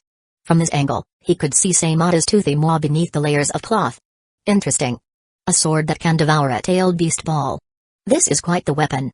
He couldn't help but wonder, what exactly was Seimata made of to possess such incredible abilities? Beside him, Hidan shrugged in exasperation. TCH, just my luck. That woman zapped me over 100 times before I finally managed to get her blood. In the end, I sent her to meet Jashin-sama. But that brat, Hazuki Mangetsu, was something else. I cut him open, and he turned into water. I never managed to get his blood. If I had, he'd have been a perfect sacrifice for Jashin-sama. Hidan threw up his hands, clearly frustrated. He had never encountered an enemy who could literally liquefy their body, making him immune to his usual blood rituals. Kakuzu nodded. The Hazuki clan's unique physiology not only countered Hidan's abilities but also rendered them resistant to physical attacks. After all, in the future, Suigetsu Hazuki would even manage to block the Eight-Tailed Beast Ball. The final casualty, Kuraiara Kashimaru, had fallen into a trap meticulously planned by Heisei Kuno and a squad of shinobi. Though they had failed to eliminate all 7 swordsmen, taking down 3 of them was still an impressive victory. Now, our priority is to reassure the villagers, distribute compensation, and ensure that everyone is at their posts. We can't allow Hidden Mist Village to launch another surprise attack. Hearing Kakuzu's words, Ni hesitated before asking, Kakuzu-sama, Hidden Mist Village's surprise attack failed this time. Do you think they'll regroup and come back so soon? Kakuzu merely chuckled and said nothing. Who knew? With Hidden Mist Village's internal affairs in chaos, anything could happen. For now, there were no major incidents, and life in Ridden Hotwater Village remained peaceful, until more than half a year later when Hidden Leaf Village sent people. Kakuzu didn't bother avoiding a public confrontation. He directly called Tsukumo Hatake over to stand beside him. Jiraiya, are you here to take someone back? No, no, no. Jiraiya quickly waved his hands. Kakuzu-sama, you've got it all wrong. I'm not here on behalf of Hidden Leaf Village this time. Oh? Then you must be here to pay the fine, right? A golden glint flashed in Kakuzu's eyes. He still remembered Jiraiya's 15 million ryo fine. Jiraiya let out a bitter laugh. Come on, Kakuzu-sama, don't joke about that. I actually came here to ask for a favor. Hearing that Jiraiya wanted something for free again, Kakuzu was about to refuse outright. But after listening to what Jiraiya had to say, his eyes narrowed slightly. Mayabaku Mountain is one of the 3 great sage lands. The Great Toad Sage wants to see you. He said he dreamed of a prophecy related to you. Not long after, Kakuzu followed Jiraiya to Mayabaku Mountain. He had to admit, the scenery here was far more pleasant than Shikatsu Forest. Lush greenery, birds singing, insects chirping, and frogs croaking in the distance. Besides Jiraiya and Kakuzu, there was one other human here, Minato Namikaze. After exchanging greetings, the 3 of them went to meet the acting leader of Mayabaku Mountain, Fukasaku. Without much preamble, Fukasaku led them deep into the mountain to see the Great Toad Sage. The ancient sage slowly opened his weary eyes, squinting at Kakuzu below. Great Toad Sage, the one you saw in your dream, Kakuzu, has arrived. Please, share your words with him. Fukasaku said respectfully. The Great Toad Sage exhaled weakly, his voice slow and feeble. Little Minato, you're here. How long have I been asleep? Why does it feel like you've grown older? Kakuzu watched the old toad ramble in confusion, his expression indifferent. Given the sage's age, probably close to 1,000 years, memory decline was understandable. He could call people whatever he wanted, Kakuzu wasn't going to argue. Little Minato, I dreamed of a prophecy about you. The Great Toad Sage murmured. You will be a key factor in a great upheaval that will reshape the world's future. Hearing this, Jiraiya suddenly tensed up and couldn't help but ask, Great Toad Sage, are you saying Kakuzu is the prophesied child of destiny? Before the old sage could reply, Kakuzu smacked Jiraiya on the back of the head. What nonsense are you spouting? Ow! My bad, my bad. Jiraiya clutched his head, wincing in pain while apologizing profusely. He realized he had lost his composure. After all, the Great Toad Sage had once prophesied that Jiraiya would be deeply connected to the child of destiny. That prophecy had driven Jiraiya to wander the world in search of the one who would bring great change. It had become a defining purpose in his life. So when he heard another prophecy, he instinctively reacted with urgency. But thinking about it logically, it didn't make sense. Kakuzu? The child of destiny. That title just didn't sit right. Kakuzu himself found it ridiculous.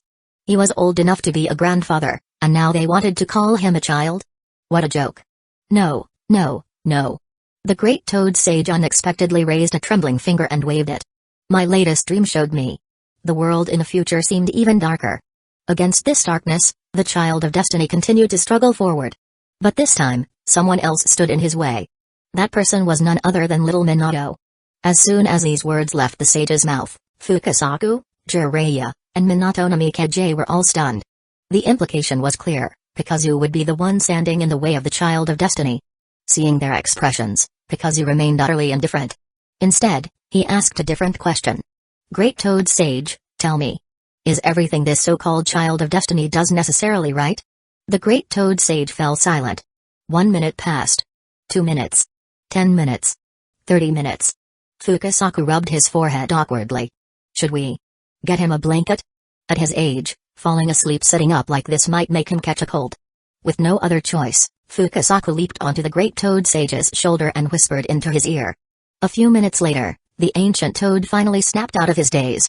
He glanced around in confusion before muttering a few words to Fukasaku.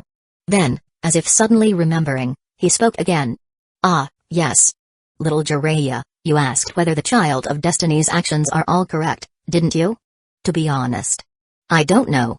All I can say is that he will bring change to the world. Whether that change is good or bad. The sage fell into thought again. Seeing this, Kakuzu immediately changed the topic, steering the conversation before the old toad drifted off once more. Great Toad Sage, perhaps you should just get to the final conclusion. Ah, yes.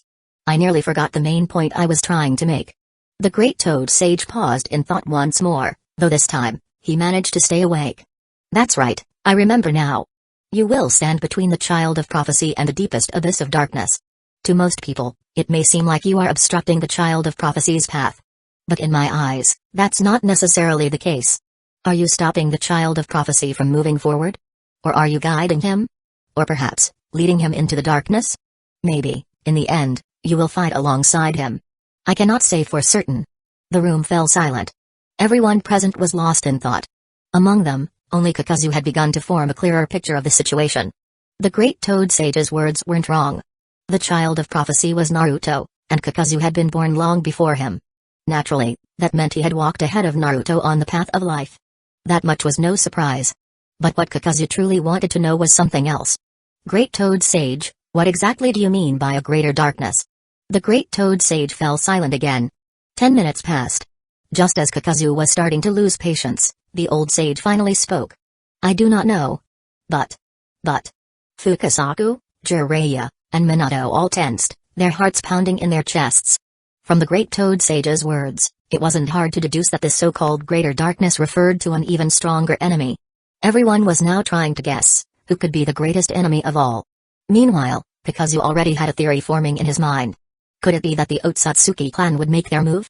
In this world governed by the chakra system, the only ones who could truly be called the greater darkness were the Otsutsuki. Just as everyone anxiously awaited the Great Toad Sage to deliver his final conclusion, so sleepy. The old toad let out a massive yawn, his mouth stretching wide. Great Toad Sage, please don't fall asleep yet. You have to think. Who is the final enemy? If we know that, Jiraiya instinctively rushed forward, eager to get an answer, but Kakuzu grabbed him and pulled him back. Enemies? What enemies? As far as Kakuzu was concerned, as long as one had enough power, there was no such thing as a true enemy. Great Toad Sage, I want to learn Mount Myabaku's senjutsu. Go on, then. The Great Toad Sage murmured, lifting a single finger in permission before his head tilted to the side, and he drifted off into another endless slumber. Chapter 185, The Fusion of Body and Spirit. Going from 0 to 1 isn't the hardest part. The real challenge is going from 1 to 100. It's a long and arduous journey, much like a person's life. Looking back on our childhood, those years always feel short and filled with joy. But in the end, we must look forward. The road ahead is vast, and the years ahead are long. We must use this life to comprehend the true meaning of our existence, something that is by no means easy. Do you understand what I mean, Kakuzu? Deep within Mount Myabaku, Fukasaku sat across from Kakuzu, sharing his wisdom. His method of teaching senjutsu was different from how he had trained Naruto, Jiraiya, or even Minato. Rather than starting with techniques, he first introduced a profound philosophical question. Kakuzu pondered for a moment. Fukasaku had lived for centuries, so it was unlikely that he was treating him differently without reason. Fukasaku-sama, you must be referring to the Shikatsu Forest's senjutsu within me, correct? That's right. I assume the slug of Shikatsu Forest has already explained this to you. A person is composed of 3 fundamental aspects: form, body, and spirit. I can sense the vast and surging power of the Shikatsu Forest's senjutsu within you. Your physique is already among the strongest in the entire shinobi world. However, here in Mount Myabaku, we focus on the training of the spirit. You can understand spirit as the mind, as the soul, or even as one's inner self. Your task now is to connect your spirit with your body, to integrate the two seamlessly. But this is no simple feat. Regardless of your natural talent, it will likely take a significant amount of time to fully master. As Fukasaku spoke, Kakuzu quietly absorbed his words. Slowly, he began to grasp the concept of going from 0 to 1, and then from 1 to 100. He visualized a human being as a circle, with 3 distinct colors representing form, body, and spirit. Having already mastered the body, his next step was to fill in the remaining third, the spirit. How long would this process take? There was no definitive answer. It depended on his comprehension and a degree of luck. But if he truly succeeded in fusing his body and spirit, his physique would undoubtedly undergo an extraordinary transformation. With this in mind, Kakuzu voiced his curiosity. The 3 great sacred lands of Senjutsu are not exactly a secret in the shinobi world. Many must have speculated about this before. Has anyone never managed to fully integrate form, body, and spirit? If someone had indeed combined all 3, what kind of power would that produce? This question intrigued not only Kakuzu but surely others before him. He refused to believe that, throughout the vast history of the shinobi world, no one had ever pursued this path. Fukasaku fell silent for a moment before finally lifting his gaze to meet Kakuzu's. A long time ago, I heard from the great Toad Sage that someone had the potential to achieve this. However, he lacked the time to pursue it, for he had more important matters to attend to. Kakuzu chuckled. Fukasaku hadn't explicitly stated who that person was, but Kakuzu could guess. In the entire history of the shinobi world, only one individual could have had such an opportunity, Hagoromo Otsutsuki, the Sage of 6 Paths. As for why the sage had not fully mastered all 3 senjutsu techniques, Kakuzu considered 2 possibilities. The first was what Fukasaku had suggested: the sage had dedicated himself to spreading his philosophy of love and peace across the world. The ninja sect he founded wasn't just about teaching ninjutsu, it was about forming bonds between people. As the leader of this movement, he had no time to train in the other 2 sacred lands. The second possibility was that the Sage of 6 Paths had already become invincible with just Mount Myabaku's senjutsu and his own inherent power. After all, he had defeated Kaguya Otsutsuki with what he had at the time. If he had already reached the pinnacle of power, what need was there to seek further training? For one reason or another, the Sage of 6 Paths had not completed the ultimate fusion of form, body, and spirit. But that didn't mean the journey ended there. Then it falls upon me to carry on this task. Because he thought to himself. He would learn everything the Sage of 6 Paths had learned, and even the things the sage had not. With his unnaturally long life, he had more than enough time to explore the fundamental truths of this world. He wanted to see just how far the path of senjutsu could truly go. Fukasaku-sama, I understand. Let's begin the training. Good. Follow me. What followed was a training regimen nearly identical to what Naruto had undergone in the original storyline. Fukasaku applied toad oil onto Kakuzu's body, guiding him to sense the natural energy in the air. However, failing to balance that energy could be fatal. One misstep, and the massive toad statues nearby would be his final resting place. The risks were high, but Kakuzu adapted quickly. Fukasaku only needed to strike him twice with his staff before he successfully grasped the fundamentals of absorbing Mount Myabaku's senjutsu. Failing in senjutsu training at Mount Myabaku turned one into stone, whereas failure in Shikatsu Forest could turn one into a tree. Having already mastered the latter, Kakuzu progressed swiftly. From that point onward, he trained alongside Minato and Jiraiya. The days of training passed quickly, filled with an atmosphere of focus and camaraderie. Perhaps the only downside was Jiraiya himself. Kakuzu couldn't help but wonder if the man had some form of hyperactivity. Barely able to sit still for meditation, Jiraiya constantly fidgeted, glancing around and bombarding Minato with questions about ninjutsu training. If not, he was pestering Kakuzu for tales of rare and strange happenings from across the ninja world.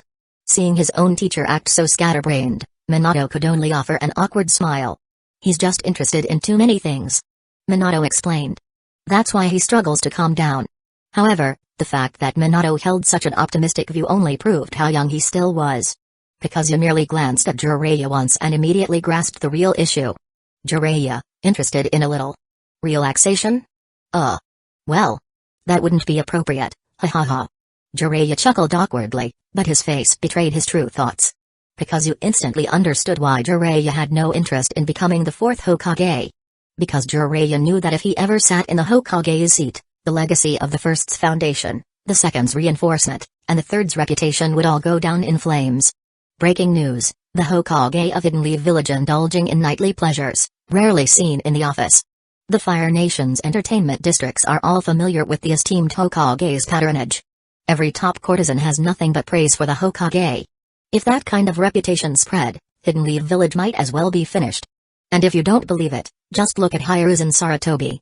Even though he held absolute power, he was stuck in his office all day, pretending to be dignified while secretly peering through his crystal ball. To be honest, Being Hokage seemed suffocating.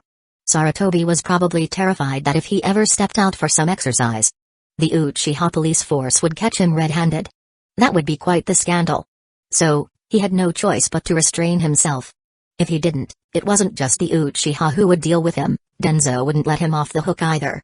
Jiraiya and his teacher were cut from the same cloth, but he was determined not to follow in Sarutobi's footsteps. Forget it. Kakuzu scoffed. Look at you, you've been training on Mount Myabaku for so many years, and you still haven't mastered Sage Mode. Meanwhile, little Minato is already halfway there. Aren't you ashamed as his teacher? Ugh. Jiraiya groaned, covering his face in embarrassment. He really did feel like a failure. Kakuzu, I know all that. He sighed. But having to face Fukasaku and the others every day. It's torture. Kakuzu gave him a sideways glance. I get what you mean, but I can't help you. Just endure it. Half a year passed in the blink of an eye. One day, Minato donned his battle gear and secured his Hidden Leaf Village forehead protector. Minato, what's going on? Did something happen in the village? Jiraiya asked, unable to hold back his concern. Minato nodded. Sensei, things in the ninja world have been unstable lately. The surrounding nations have been restless, constantly making small moves. I've received multiple messages from the Toads. Hidden Leaf Village is shorthanded right now, and I have to return. But don't worry. He added with a reassuring smile. It's just minor conflicts, nothing too serious. The moment the topic shifted to Hidden Leaf Village's external threats, Minato's usual gentle demeanor vanished. His gaze turned sharp and resolute. Jiraiya nodded silently. He had personally fought in the Second Great Ninja War and knew all too well that even with the current one village per nation system, peace was never guaranteed. He could only sigh in his heart. So, in the end, war is something that can never truly be avoided. Kakuzu, on the other hand, was more curious. He turned to Minato and asked, have you completed your Sage Mode training? Minato had started his training a bit earlier, but all things considered, he hadn't even spent a full year on it. Hearing the question, Minato smiled and shook his head. No, Kakuzu-sama, I haven't. I've only been training for 11 months. There's still a lot I don't understand, and I barely have a grasp on the basics. To be honest, Sage Mode isn't my strong suit. Kakuzu nodded, not saying much. After all, Minato's struggle with Sage Mode was just one of his traits. Once Minato left, only Jiraiya and Kakuzu remained on Mount Myabaku. At that moment, Kakuzu decided he needed to keep his distance from Jiraiya. The only living things around here were himself and a bunch of toads. No matter how depraved Jiraiya was, there was no way he'd do anything to the toads. Right? Yeah, Kakuzu wasn't going to take any chances. He had to stay as far away as possible. Who knew what a man who had been pent up for too long might do? Especially someone like Jiraiya, whose needs in certain areas were quite intense. Another half a year passed. It was now September, year 40 of the new calendar. Kakuzu, have you completed your Sage Mode training? Fukasaku looked at him expectantly. Kakuzu nodded.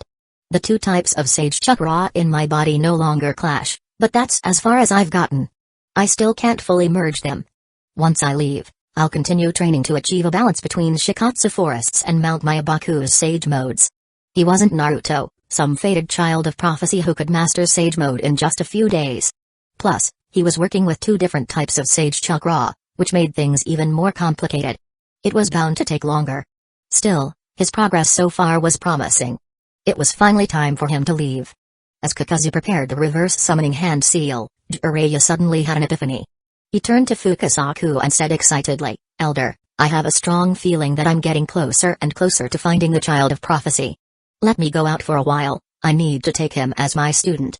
Fukasaku gave Jiraiya a look of utter disdain, then promptly pulled out his staff and smacked him on the head. Oh! Jiraiya yelped, rubbing his sore head. Fukasaku, completely unfazed, pointed his staff at him and scolded, Jiraiya, you little bastard. Don't think I don't know what you're really up to. You've been training here for years, and you still haven't fully mastered Sage Mode. Just a few days ago, you needed both me and my wife to help you maintain Sage Mode. And now that you're finally making progress, you want to run off again? If you keep making these ridiculous requests, I swear I'll break your legs. This was the first time Kakuzu had ever seen Fukasaku so irritable. But thinking about it, it made sense. Jiraiya was so unfocused that he still hadn't fully mastered Sage Mode. Anyone in Fukasaku's position would probably lose their patience too. Kakuzu simply chuckled and didn't dwell on it. After bidding farewell to Fukasaku and Jiraiya, he used reverse summoning to return to the shinobi world.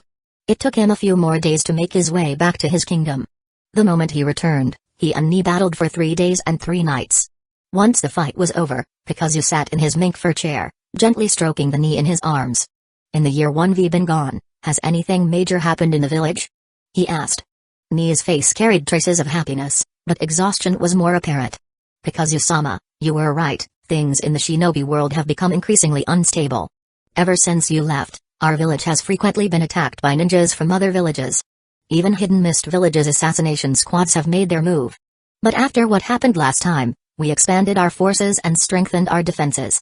They've sent multiple waves of attacks, but we've managed to repel them each time.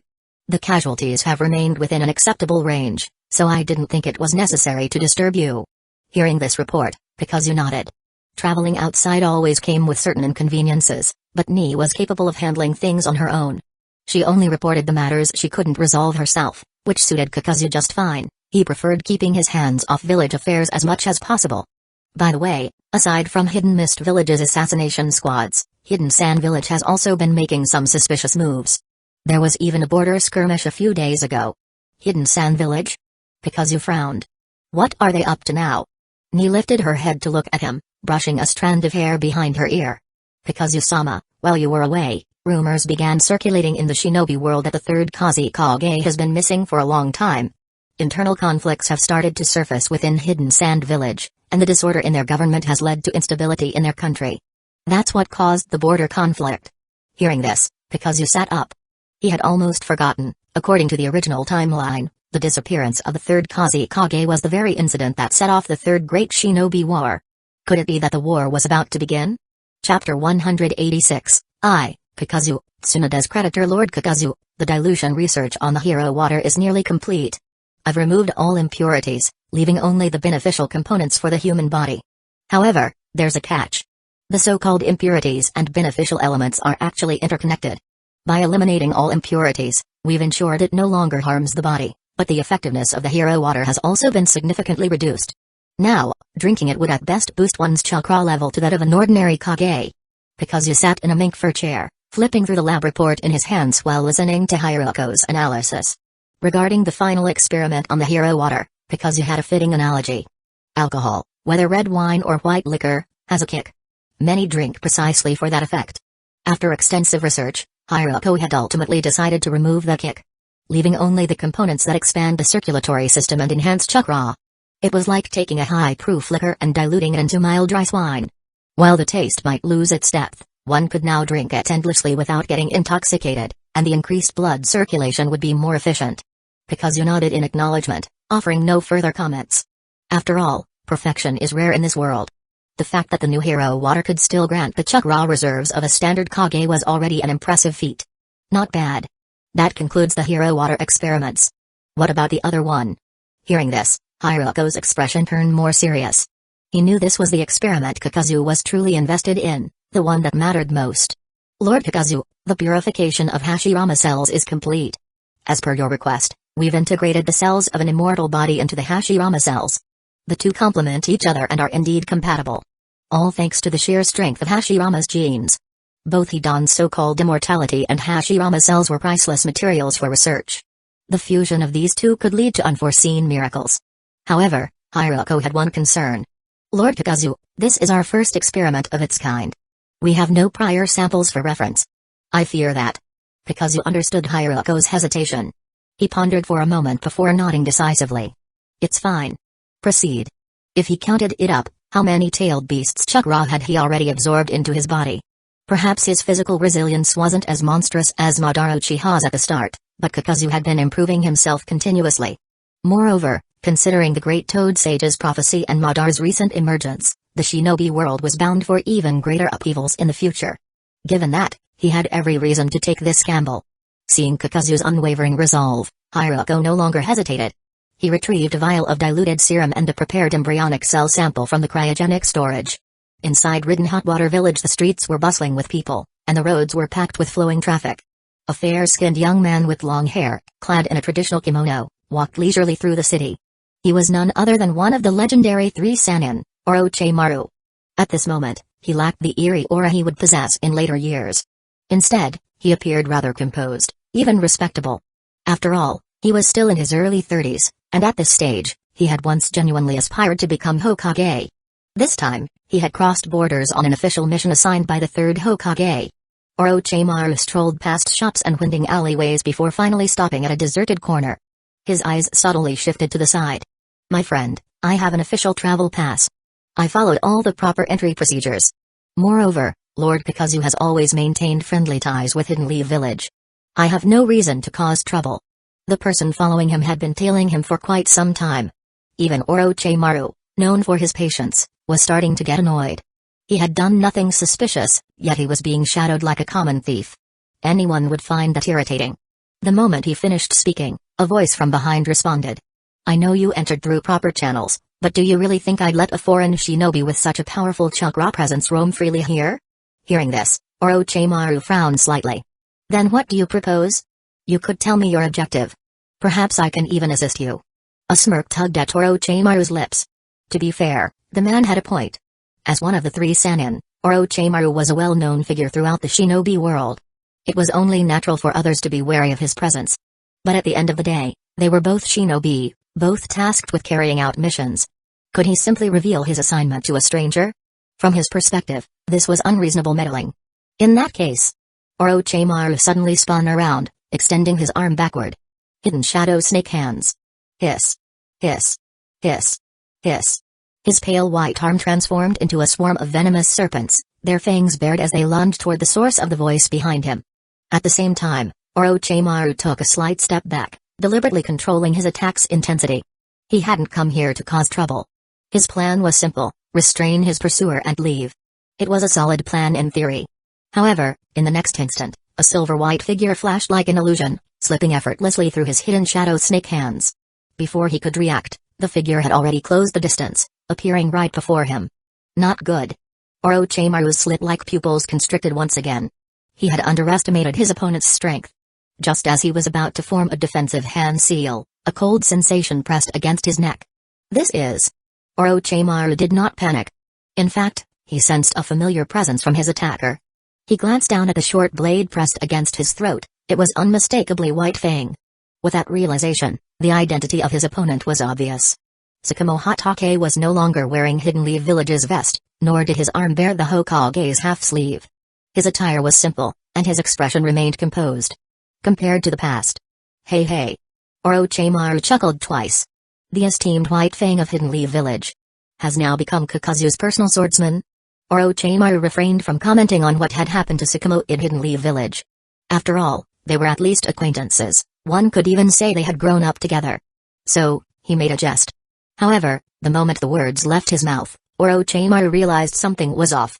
Tsukumo's face remained expressionless, as cold and detached as a true assassin. The chilling blade of White Fang pressed further against Orochimaru's neck, forcing him to take 2 steps back involuntarily. "Tsukumo, don't joke around." "Do I look like I'm joking?" "You." Orochimaru wanted to say something else, but suddenly, he noticed something unusual about Tsukumo's chakra. "Your chakra seems to have grown even stronger. As expected of the Hokage's student, your perception is sharp." Orochimaru could only manage a bitter smile. The 3 disciples of the third Hokage had all made a name for themselves in the ninja world, but people tended to forget, Tsukumo had once been considered above the legendary Sannin. There was no need to compare on purpose. From the moment they enrolled in the academy, Jiraiya had been beaten senseless by Tsukumo on multiple occasions. By the same logic, Orochimaru himself had also never been a match for him during that time. Orochimaru sighed inwardly. He had long since noticed the weakness of the Hatake clan, their naturally low chakra reserves. He had hoped to exploit this flaw to defeat Tsukumo. However, judging from the current situation, that plan was no longer viable. If Tsukumo could now fight tailed beasts without collapsing from exhaustion, then Orochimaru would have to seek another way to improve his strength. "Looks like I'll have to advance my forbidden jutsu experiments ahead of schedule. Hopefully, everything will go smoothly." Naturally, Tsukumo had no idea what was going through Orochimaru's mind. He only knew that fighting against the Sannin was no longer an issue for him. "Orochimaru, now can you tell me why you're here?" "You have a point." Orochimaru closed his eyes and smiled slightly. Land of Dragons, gambling house. The gambling tables were packed with people from all walks of life, a testament to the casino's booming business. And these past few days, due to the arrival of a certain someone, the casino had been even livelier than usual. Lady Tsunade, You've already lost so much. How about taking a break? A casino staff member, holding stacks of debt slips in his hands, beamed at her. No need. Tsunade, who was already deeply immersed in the game, waved her hand domineeringly, making a bold declaration. Hearing her words, the staff member's face lit up with joy. However, Lady Tsunade, you've already racked up a debt of 3 billion ryo. According to our casino's rules, we can't extend any more credit to you. Would you consider repaying at least some of your debt first? Then we can continue lending to you. What did you just say? Tsunade grabbed the staff member by the collar, making him drop the debt slips in fright. Lady Tsunade, please have mercy. The commotion instantly drew the attention of everyone around. Tsunade, realizing her outburst, finally sobered up a little. She understood the reality. She had already amassed an astronomical amount of debt, and it was reasonable for them to refuse further loans. After all, as someone who had spent years frequenting gambling houses, she knew how the system worked. But giving up just like that? Not a chance. Shizune, bring me another billion. Her loud demand caused Shizune, standing beside her, to tremble. Even the piglet, Tonton, in her arms, shivered in fear. Lady Tsunade, we have no more money left to gamble. Shizune leaned in and whispered into her ear. We lost everything at the last casino. We're completely broke. Maybe we should just stop here. Otherwise, soon, the entire land of dragons will be full of debt collectors. Tsunade clenched her fists so tightly that they emitted a low rumbling sound. But in the end, she could only sigh and loosen her grip. She had never cared about debt, but there was a limit to everything.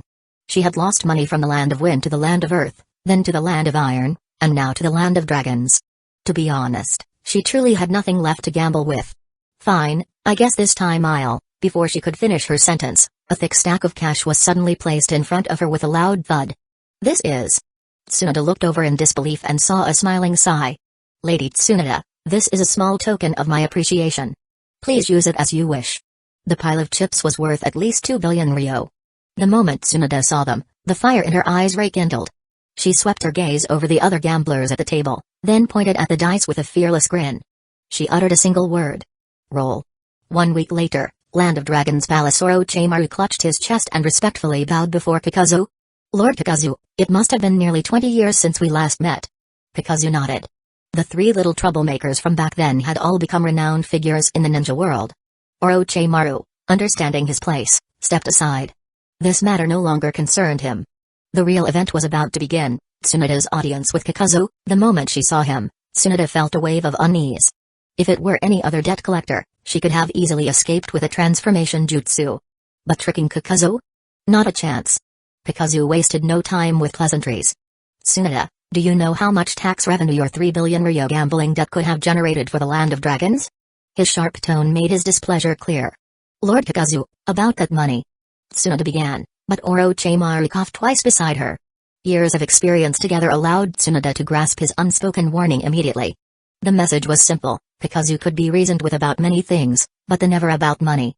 Once upon a time, even their grandmaster, Tobirama Senju, had nearly had his office turned upside down for delaying Kakuzu's salary by just 1 month. In the end, Tobirama had to scrape together funds by any means necessary to settle the debt. Otherwise, the consequences would have been unthinkable. If even Tobirama hadn't been given any leeway, what chance did they have? Lord Kakuzu, I will repay this debt. Kakuzu smirked. Oh? So now I'm your creditor? Tsunade gritted her teeth. Rest assured, Lord Kakuzu. As the last member of the Senju clan, I will honor my debts. Hearing this, Kakuzu merely chuckled internally. In the end, she was no different from her grandfather, always gambling, always losing, terrible at it, yet unable to stop. Back in the day, the Senju brothers ate his food, drank his wine, and left without paying a single coin. Now, it was time for their granddaughter to settle the bill. The problem was, Tsunade was completely broke. So how was she supposed to repay the debt? There were two possibilities. One option was to sell the Senju estate in Hidden Leaf Village. After all, Uzumaki Mido was still around, and chances were Danzō and Hiruzen wouldn't dare to seize Senju property while she was alive. But if Tsunade even brought up the idea, wouldn't she be afraid of Mido strangling her with adamantine chains on the spot? As for Jiraiya, forget it. That guy was too busy in Mount Mayabaku, barely managing his own affairs. There was no way he'd show up just to bail Tsunade out. And even if he did come back, knowing his pinned-up frustrations from all this time, he'd definitely want to let loose and enjoy himself first. Kakuzu, on the other hand, could use this debt as a way to keep Jiraiya tied down. So, In reality, Tsunade paying off this debt was impossible. Not in this lifetime. If she couldn't produce the money, then there was only one option left: she'd have to stay and work off the debt. Of course, these things couldn't be said so bluntly. Sometimes, it was better to go in circles to get the desired result. Chapter 187, Attitude toward Orochimaru. Everything in the world follows its own natural order.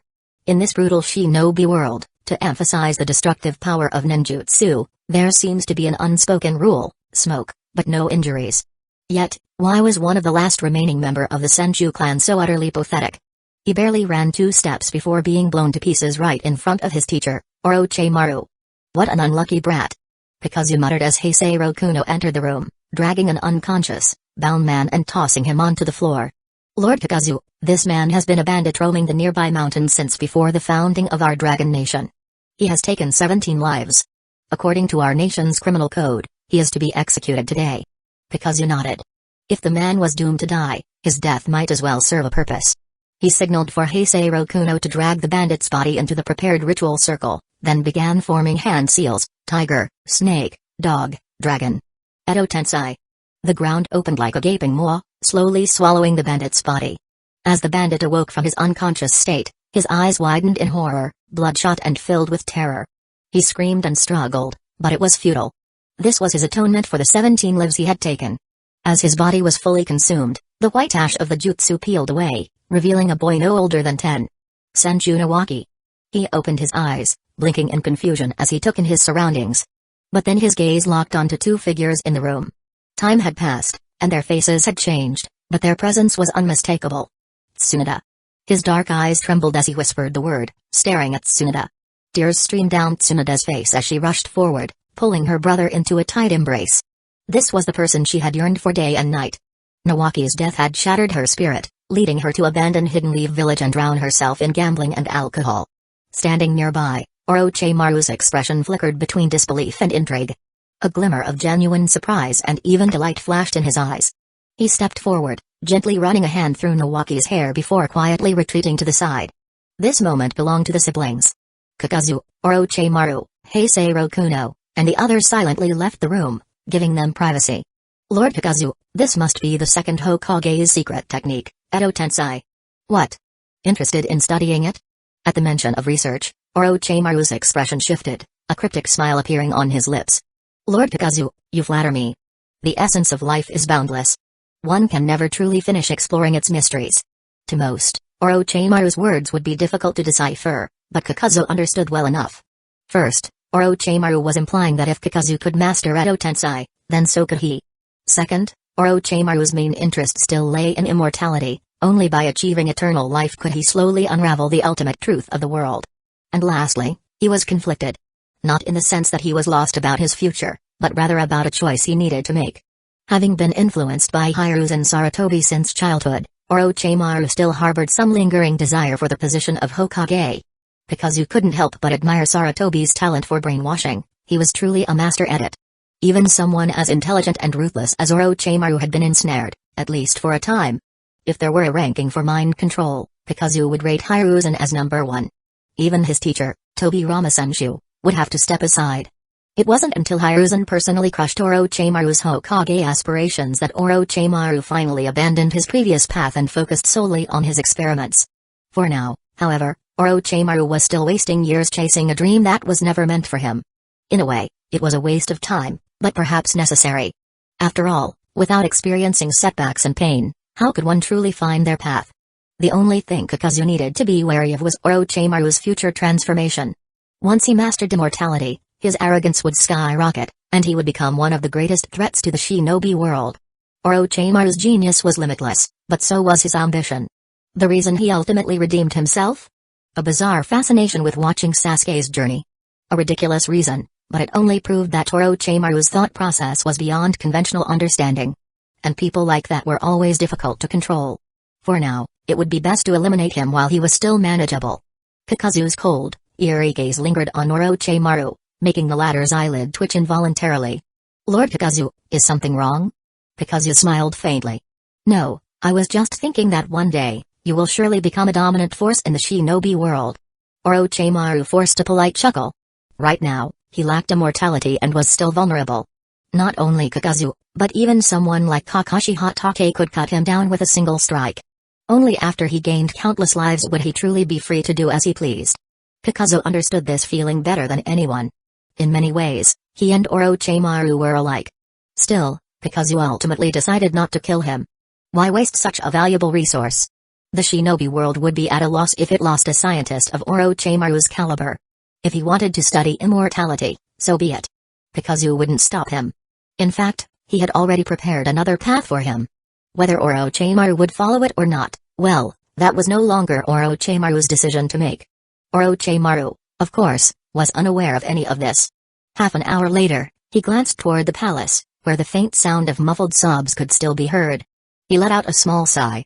Lord Kakuzu, looks like I won't be able to complete this mission. Good. At least you know that. Orochimaru smirked. Well then, I should return to the village and report in. I imagine the old man's reaction will be quite entertaining. Go. With Kakuzu's permission, Orochimaru turned and left. Kakuzu and Sakamo remained outside, waiting. They had expected the reunion to be brief, but to their surprise, day turned into night. Chapter 188, How can Tsunade be developed? Is Tsunade planning to stay in there with her brother for the rest of her life? Kakashi Hatake asked with a hint of helplessness. It wasn't that he lacked patience, but he hadn't expected Tsunade to keep her younger brother, Senju Nawaki, in that room, talking for an entire day. Who knew how much longer they'd have to wait? Kakuzu merely raised an eyebrow without commenting. Only Ni, standing nearby, smiled and offered an explanation. Don't worry, Kakuzu-sama. From what I know about Tsunade, she isn't someone who would break a promise. It's just that, well, she's a woman, you need to give her some time to process things. Once she overcomes this hurdle, I believe the inner turmoil in her heart will be resolved. Hearing Ni words, Kakuzu, Sakamo, and Heisei Kuno exchanged glances. They shrugged in unison, clearly resigned to the situation. Since Ni had put it that way, they figured they might as well wait a little longer. About 2 hours later, Kakuzu, who had been leaning against a railing with his eyes closed, suddenly snapped them open and looked ahead. Kakuzu-sama, what is it? The Edo Tensei technique. It has been undone. The unexpected development caught even Kakuzu off guard. He hadn't been actively controlling Nawaki, nor had he been using Nawaki's senses to listen in on the conversation. With neither Tsunade nor Nawaki possessing the strength to break free from Edo Tensei, there was only one explanation for why the technique had been released: Nawaki had let go of his regrets. More precisely, Tsunade had let go of hers. Inside the room, Nawaki's body began to glow with the light of purification, his form slowly disintegrating into dust and drifting toward the sky. Not long after, the doors of the palace creaked open. Tsunade stepped out, her eyes still red and swollen, but her expression was visibly lighter. At the very least, she no longer looked like a hopeless gambler. The dead cannot return to life. One should always look forward and not let the past hold them back. Kakuzu remarked. Tsunade brushed her hair back and gave a small smile. Kakuzu-sama, thank you for giving me this opportunity. Being able to see my brother one last time is more than enough. Then, as if making up her mind, she continued, Kakuzu-sama, I have one more request. Speak. I heard that you have a specialized biological research lab here. I would like to stay and overcome my hemophobia. Tsunade wasn't someone who ignored favors. Kakuzu had granted her the chance to reunite with her brother, a kindness beyond measure. The debt she owed him was something money couldn't repay, and she was deeply grateful. Not to mention, she was already drowning in financial debt to Kakuzu as it was. He had generously given her extensions on repayment and even helped her resolve her inner demons. If she didn't do something in return, she would feel guilty. Kakuzu nodded in agreement. He tilted his head toward the sky, considering his options. The debts that Hashirama Senju and Tobirama Senju had left behind. Well, their granddaughter could slowly work to pay them off. Tsunade's medical skills were beyond question. Having her collaborate with Hyuga on research would be beneficial. Additionally, her combat strength was still valuable. After all, she had once been the Hokage. Though she and Hatake were often debated as the weakest Hokage, it didn't change the fact that she was still Akage level. In times of need, she could be deployed for battle, and otherwise, she could protect the valuable assets within the research lab. As for what else he could use Tsunade for, Kakuzu would have to think about that. There was certainly potential to further develop her abilities. Time flowed onward. In the shinobi world, a decade had passed since the end of the Second Shinobi War. Now, the various villages were beginning to stir once more. Kakuzu frowned slightly at the timeline. Something was off. If the Third Shinobi War was truly about to erupt, then based on the original timeline, it should still be a few years away. However, he was keenly aware that certain things had already undergone significant changes. For instance, after the previous attack on Ridden Hot Water Village by Hidden Mist Village, the Mist Village had not relented. Instead, they continued sending assassins and engaging in harassing strikes against Ridden Hot Water Village. Kakazu had no illusions about his history with the Mist Village. He had killed the first Mizukage, creating a deep-seated enmity between them. But he was certain that the one orchestrating the current vendetta against him wasn't the third Mizukage. The true mastermind hiding in the shadows was none other than Madara Uchiha. Their last encounter had already solidified them as enemies. Madara, for the sake of his version of peace, would never allow Kakazu to stand in his way. It was only natural that his plans had shifted. However, Kakazu had no way of knowing exactly what Madara was plotting.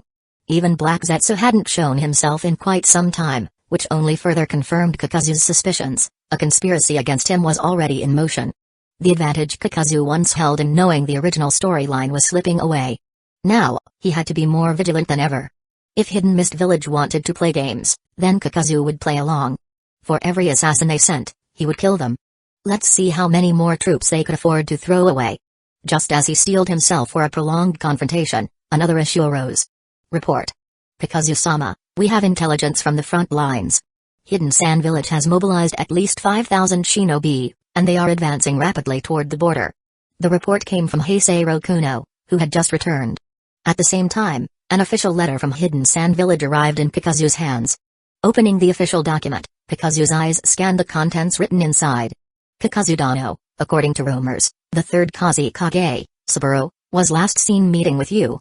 Many years have passed since his disappearance, and Hidden Sand Village would like an explanation from you. The signature at the end of the document belonged to the newly appointed fourth Kazekage, Raza.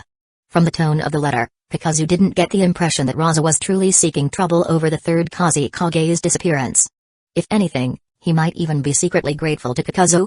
After all, if Kakazu hadn't taken care of Saburo, how long would it have been before Raza could take the position for himself? Despite his young age, Raza now held complete authority over Hidden Sand Village, and Kakazu could easily imagine him quietly celebrating his rise to power. However, that didn't mean Raza was friendly toward him. Far from it.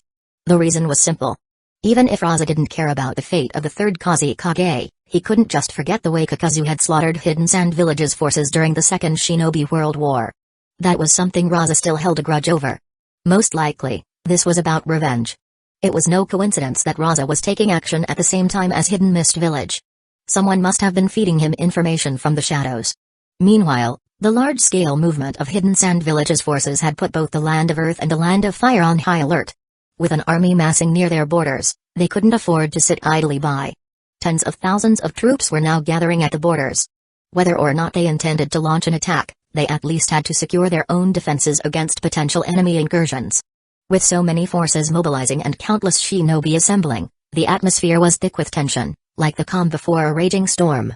Chapter 189, An Eye for an Eye. The Land of Earth is demanding that we return the body of Gari from the Second Shinobi World War. The Land of Lightning is requesting the release of Yatsuki Akira from our prison. The Land of Moon wants an explanation for the disturbance you caused last time, Lord Kakuzu. The Land of Birds has issued a unilateral diplomatic notice, banning its citizens from entering our dragon country. In just a few days, an overwhelming stack of official documents had been slammed onto Kakuzu's desk. Sitting at his desk, Kakuzu calmly glanced at the towering pile of diplomatic letters, his expression unreadable. Standing below him, Ni, Tsukumo Hatake, and the others were lined up on either side. Lord Kakuzu, these are the recent diplomatic messages directed at our dragon country. There are more than 10 in total, from both major and minor nations. Not only do the great nations have grievances against us, but even smaller ones have jumped in on the matter. Ni summarized the situation and then delivered his final assessment. This is a conspiracy against our dragon country. His words earned unanimous agreement from those present. Despite Dragon Country's relatively small territory and limited overall power, especially in terms of its ninja population, which was far from posing a serious threat to other nations, it now found itself seemingly besieged by nearly the entire shinobi world. Major and minor countries alike were coming up with various excuses to cause trouble. Only the Land of Fire and the neutral Land of Iron had remained uninvolved, the rest had all joined in. I believe our top priority is to find a way to handle these diplomatic conflicts, proposed Heisei Kuno. Tsukumo Hatake shot him a glance and shook his head. No, this is clearly a conspiracy. If we go about addressing each nation's demands one by one, how long would that take? We need to find the mastermind behind this and eliminate them. That will put an end to most of these problems. Ever since Kakuzu had stopped him from committing seppuku and brought him back to Ridden Hot Water Village, Tsukumo Hatake had undergone a change. Now in his 30s, he had once firmly believed in the will of fire. But after experiencing many things, Kakuzu had taught him that the world was not just light but also darkness. To navigate this world, one needed both strategy and power. Relying solely on brute force or instinct was insufficient. This world was built on human interactions, and humans were the most complex beings of all. As a result, Tsukumo Hatake now considered things far more carefully than before. Kakuzu listened to their discussion without interrupting, instead focusing on the documents in his hands, lost in deep thought. Ridden Hot Water Village had been keeping a low profile. For it to suddenly provoke more than 80% of the shinobi world, who had such influence and power to orchestrate this. If Kakuzu had to guess, it would likely be Madara Uchiha. Madara had demonstrated his ability to manipulate the third Mizukage with his Sharingan. If he wanted to, he could probably control the leaders of other villages as well. But on second thought, that seemed unlikely. Madara's health had deteriorated significantly, and he wouldn't expose himself so easily. Controlling multiple Kage-level figures simultaneously would place an immense strain on his eyes, reducing the effectiveness of his Ganjutsu. If someone was orchestrating this behind the scenes, then it was likely Black Zetsu aiding Madara. Regardless, Madara's plan was working. As Heisei Rokuno and Tsukumo Hatake debated without reaching a conclusion, all eyes eventually turned to Kakuzu. Ultimately, the decision rested with him. Kakuzu tapped his fingers lightly against the desk. After a brief silence, he finally spoke. Since every nation is so eager to test us, let's respond to them one by one. A decade of peace has made too many people restless. It's time to remind them what Ridden Hot Water Village is capable of. His words sent a chill through the room. The message was clear, an eye for an eye. He had no intention of groveling before these nations to mend relations. If they thought Ridden Hot Water Village was an easy target, then he would make them regret it. Lord Kakuzu, should we start with Hidden Mist Village? Tsukumo Hatake, gripping his white fang short sword, took a step forward, battle spirit igniting in his gaze. While taking on a major village seemed reckless, Tsukumo was prepared to personally visit Hidden Mist Village and make them understand Ridden Hot Water Village's might. No. Kakuzu shook his head, rejecting the idea. After consuming the hero water, Tsukumo Hatake's chakra reserves had increased substantially. He could likely take down Hidden Mist Village's forces single-handedly. Even if they released their tailed beast, he would probably be able to handle it. Among Hidden Mist Village's forces, perhaps only one individual could match him in combat. But even so, Kakuzu wasn't about to let Tsukumo take the risk. He hadn't forgotten that Black Zetsu and Madara Uchiha were lurking in the shadows. You will manage all governmental affairs while I'm away. Tsukumo, you are Ridden Hot Water Village's strongest combatant. You don't need to act unless absolutely necessary, but ensure key locations like our research facilities remain protected. Rokuno, our village's mobile ninja force has been expanded to 500. You'll oversee their deployment. Prioritize village defense, and if you encounter an enemy too powerful to handle, retreat and alert Tsukumo and Ni. Our main priority is preserving our forces. Understood? As Kakuzu swiftly laid out his plans, his subordinates were momentarily stunned. Lord Kakuzu? Are you planning to go personally? Ni asked, concern evident in his voice. Kakuzu nodded and slowly rose from his seat. Who else could represent Ridden Hot Water Village's ultimate strength but him? Half a month later. The sky was a murky gray, and a light drizzle continuously fell upon the ground. Holding out a hand, one could feel the rain's force. It wasn't ordinary. The droplets carried an unusual weight, striking the skin with a strange sensation. But for those who had spent time here, it was something they eventually adapted to. After all, in this place, it never stopped raining. Within the land of rain stood a towering statue resembling an ancient deity, perched atop the highest spire in the country. The most striking feature of the statue was its long, grotesque tongue, protruding outward in an eerie and unsettling manner. Kakuzu stood at the tip of this tongue, gazing at the man before him, a middle-aged warrior with fierce, penetrating eyes. The man was none other than the one known as the demigod of the shinobi world, Danzō of the Salamander. Chapter 190, Poisoning Senju Hashirama to Death. Salamander Danzō's gaze toward Kakuzu was filled with utter fury. Kakuzu, I've heard the rumors about you, but I never expected to meet you in person here today. Speak, what business do you have in my land of rain? What do you think? Kakuzu replied indifferently. Danzō's expression grew even darker. The entire shinobi world had turned against the land of dragons recently. News of this had spread so widely that even commoners were aware of it. As the ruler of the land of rain, how could he not know? Grudges have their rightful owners. Your enmity with Hidden Mist Village is your problem, it has nothing to do with my land of rain. Hanzo's words made perfect sense. He had no intention of allowing his nation to be dragged into this conflict. Kakuzu chuckled. From the way you're speaking, you sound innocent. But think carefully, have you truly done nothing in this political game, Hanzo? Hanzo's face darkened further. My land of rain's trade caravans have suffered losses within the land of dragons. Should I not seek an explanation for that? He asked. Under Hanzo's rule, the land of rain was not as isolated as it was in the original timeline. In pursuit of more wealth, he had established trade routes with various nations. His claim was largely true. You should ask, but this is not the time. Kakuzu replied. Merchants who traveled far and wide were bound to experience losses, it was a common occurrence. If Hanzo had inquired at any other time, Kakuzu wouldn't have cared. But asking now, at such a crucial moment, and even sending an official diplomatic letter, it was clear what his true intentions were. He had merely joined the rest of the shinobi world in taking advantage of the Land of Dragons' plight. Since Hanzo wanted a share of the spoils, Kakuzu had naturally came to pay him a visit. Hanzo felt stifled. The Land of Dragons' biggest enemy was clearly Hidden Mist Village, yet somehow, his Land of Rain was the one being blamed. How was that fair? What if I told you that I am not the one targeting the Land of Dragons, that there's someone else behind all this?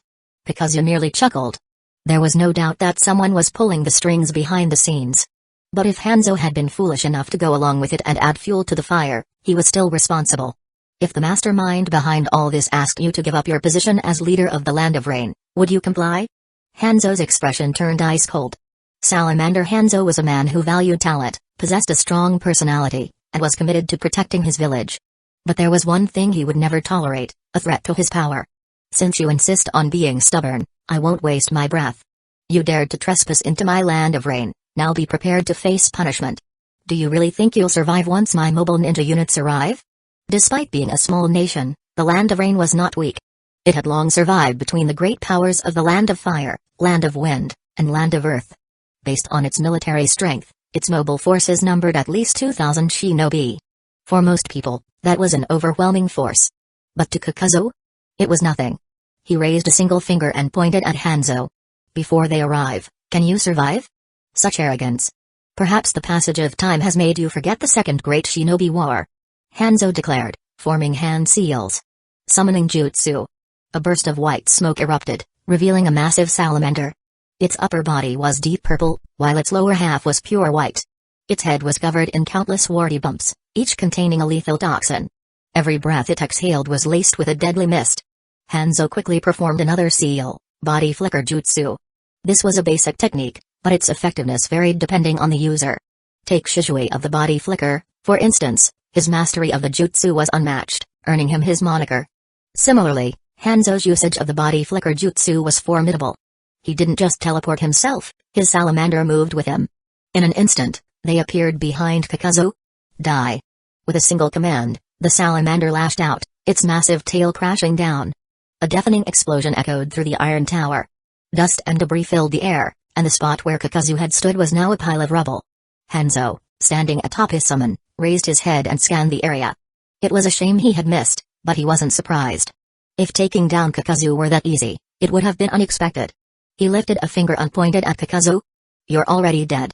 The statement was cryptic, almost theatrical. But Kakuzu knew better. Hanzo wasn't speaking in vain.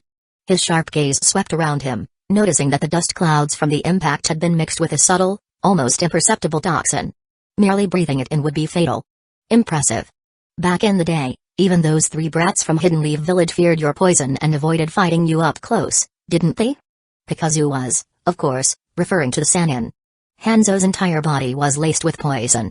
A normal person would perish from inhaling even the smallest amount. At that time, Jiraiya had yet to master Sage Mode, and Orochimaru hadn't developed his immortality techniques. In this situation, the three of them could only manage a stalemate against Hanzo. But honestly, I don't think you're all that impressive.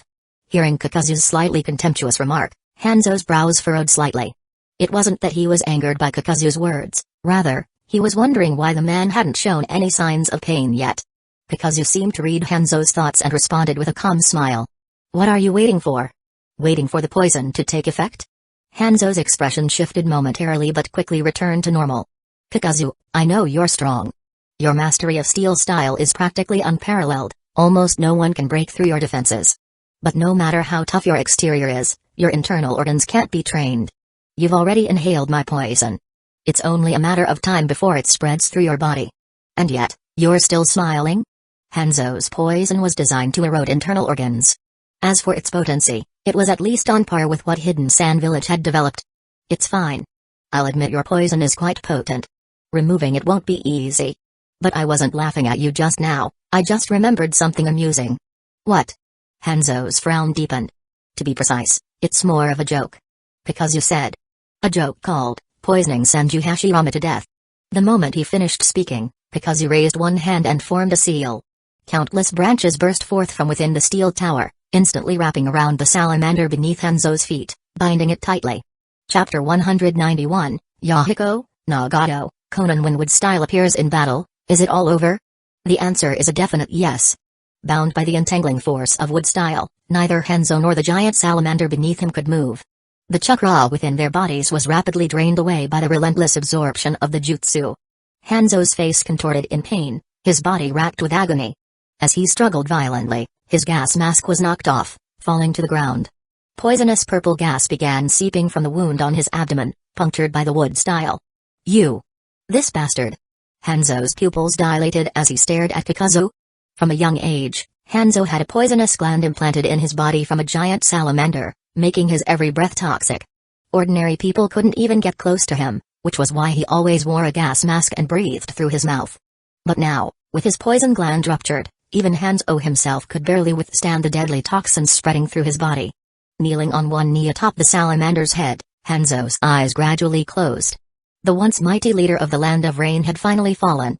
Some might think that a man known as the demigod of the shinobi world wouldn't perish so easily. But if you asked Kakuzu, he'd say that Hanzo's so-called demigod title was no different from Hiru's and Sarutobi's strongest Hokage, mostly a product of flattery from his own people in Hidden Rain Village. The greatest advantage Hanzo had over others was the constant stream of poison within his body. In other aspects, he was merely stronger than the average Kage-level ninja. Otherwise, he wouldn't have been used as a stepping stone for Mifune's reputation boost during the Fourth Great Ninja War. With things settled here, Kakuzu leaped down from the tower. News of Hanzo's death would soon spread across the ninja world, achieving the effect he desired. The consequences would be left for the leaders of various villages to handle. Under the light drizzle of the Land of Rain, Kakuzu prepared to leave. However, departing wouldn't be as easy as arriving. Footsteps echoed. Ahead of him, dozens of black-cloaked ninja rushed forward, their feet splashing through the wet ground. Kakuzu barely spared them a glance, eliminating them wouldn't take more than a minute, but before he could act, the leading figure among them suddenly raised a hand, signaling the others to halt. Not only that, but the leader also ordered his comrades to lower their guard before stepping forward slowly. "Excuse me, are you Kakuzu-sama?" "You know me?" Kakuzu narrowed his eyes. He didn't recall having any acquaintances in the Land of Rain. However, upon hearing his confirmation, the orange-haired youth before him broke into a wide grin. "I never expected to meet Kakuzu-sama here. What a fortunate encounter. I've heard of your exploits, Kakuzu-sama. You are a powerful shinobi who survived from the Warring States period. I have always admired you." Listening to the young man's words, Kakuzu chuckled softly. He hadn't expected his reputation to have spread this far. Could this be considered having a fan? By now, the orange-haired youth and his companions had come closer. He raised a thumb, pointing at himself with a bright, confident smile. "Ah, I forgot to introduce myself. My name is Yahiko. In a way, Kakuzu-sama, we share a connection. My teacher was Jiraiya-sama. I heard that you've met him before." As he introduced himself, Yahiko gestured to his companions. "These people are like-minded friends of mine, and together, we formed an organization. Oh, I almost forgot. This is Nagato, and she is Conan. The three of us trained under Jiraiya-sama." Kakuzu's gaze shifted to the blue-haired girl standing beside Yahiko. Conan offered him a shy smile before bowing at a perfect 90-degree angle. "Kakuzu-sama, it's an honor to meet you. My name is Conan." On the other side, the red-haired Nagato was noticeably less outgoing than Yahiko and Conan. However, he still maintained a polite demeanor, bowing slightly as he greeted Kakuzu. "Kakuzu-sama, my name is Nagato. Please guide us well." Dressed in a raincoat, Nagato offered a warm smile, though he seemed unsure of what else to say. Kakuzu nodded but paid little attention to the others. His focus was entirely on Nagato's eyes, those mysterious, concentric ringed eyes. He took a step closer. "So, you're Jiraiya's students, And you formed an organization called Akatsuki to create the peaceful world you envision. Repeating Yahiko's words, Kakuzu watched as the young leader enthusiastically nodded. Yes, Kakuzu-sama. We seek true peace, and for that, my companions and I are working tirelessly. We are still young and have much to learn. If we make any mistakes, please guide us. Kakuzu smirked slightly. Yahiko. How should he put it? The young man reminded him of an idealistic college graduate, brimming with passion and ambition, eager to make a meaningful contribution to society. He stepped into the real world with high hopes, believing he could become an essential force for good. It was a nice sentiment. But reality was often cruel. Then tell me, Yahiko, what brings you and your comrades here? Kakuzu continued walking forward as he spoke. We received a summons from Hanzo-sama, so we came to provide support. Nagata replied earnestly. Kakuzu nearly burst out laughing. The weight of that statement was equivalent to a fresh graduate getting scammed out of everything by a con artist. They hadn't even figured out what kind of person Hanzo truly was, yet they were willing to act as his vanguard. They had no idea that, in the original timeline, Hanzo was the beginning of their nightmare. Kakuzu shook his head. Yahiko, this bright and hopeful young man, was still far too naive. But some things had already changed. And right now, a golden opportunity was standing before him. Yahiko, you say you want true peace? Then let me tell you, there's only one thing you need to do to achieve it. What is it? Yahiko asked, confused. Kakuzu's body suddenly surged with murderous intent. His iron arm shot forward, seizing Nagato's red hair. Ah! Nagato let out a scream as Kakuzu effortlessly lifted him off the ground. The sudden attack caught Nagato completely off guard. His Rinnegan glowed, and his shinobi instincts kicked in. He braced his legs against Kakuzu's chest, trying to break free, while his hands began forming seals for a counterattack. Beside them, Yahiko and Konan were equally stunned. Konan's youthful shyness evaporated in an instant. She rushed forward, grabbing Kakuzu's arm in desperation. Kakuzu-sama. Nagato is our comrade. He's not an enemy. Chapter 192, To Kill or Not to Kill. Let go of Nagato. Why are you attacking us out of nowhere? So-called senior of the ninja world? I don't accept that. The members of Akatsuki were all shocked by the sudden assault. Instinctively, they raised their kunai, ready to retaliate against Kakuzu. However, before they could act, a stern voice rang out, halting them in their tracks. Stand down. The members of Akatsuki were stunned, turning their eyes toward Yahiko, who had spoken. He ignored their confusion and quickly stepped forward, looking directly at Kakuzu. Nagato and I grew up together.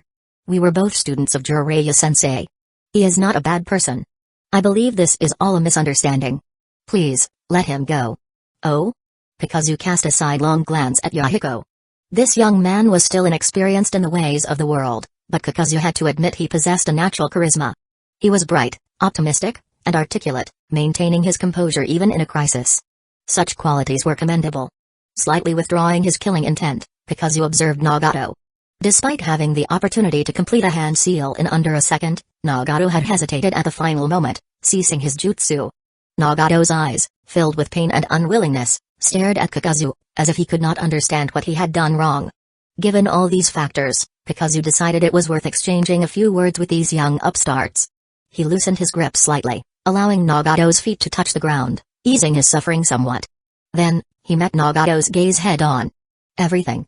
All of this is because of your eyes. If anything in this world should be called cursed, it is those eyes. Kakuzu's words were firm and absolute.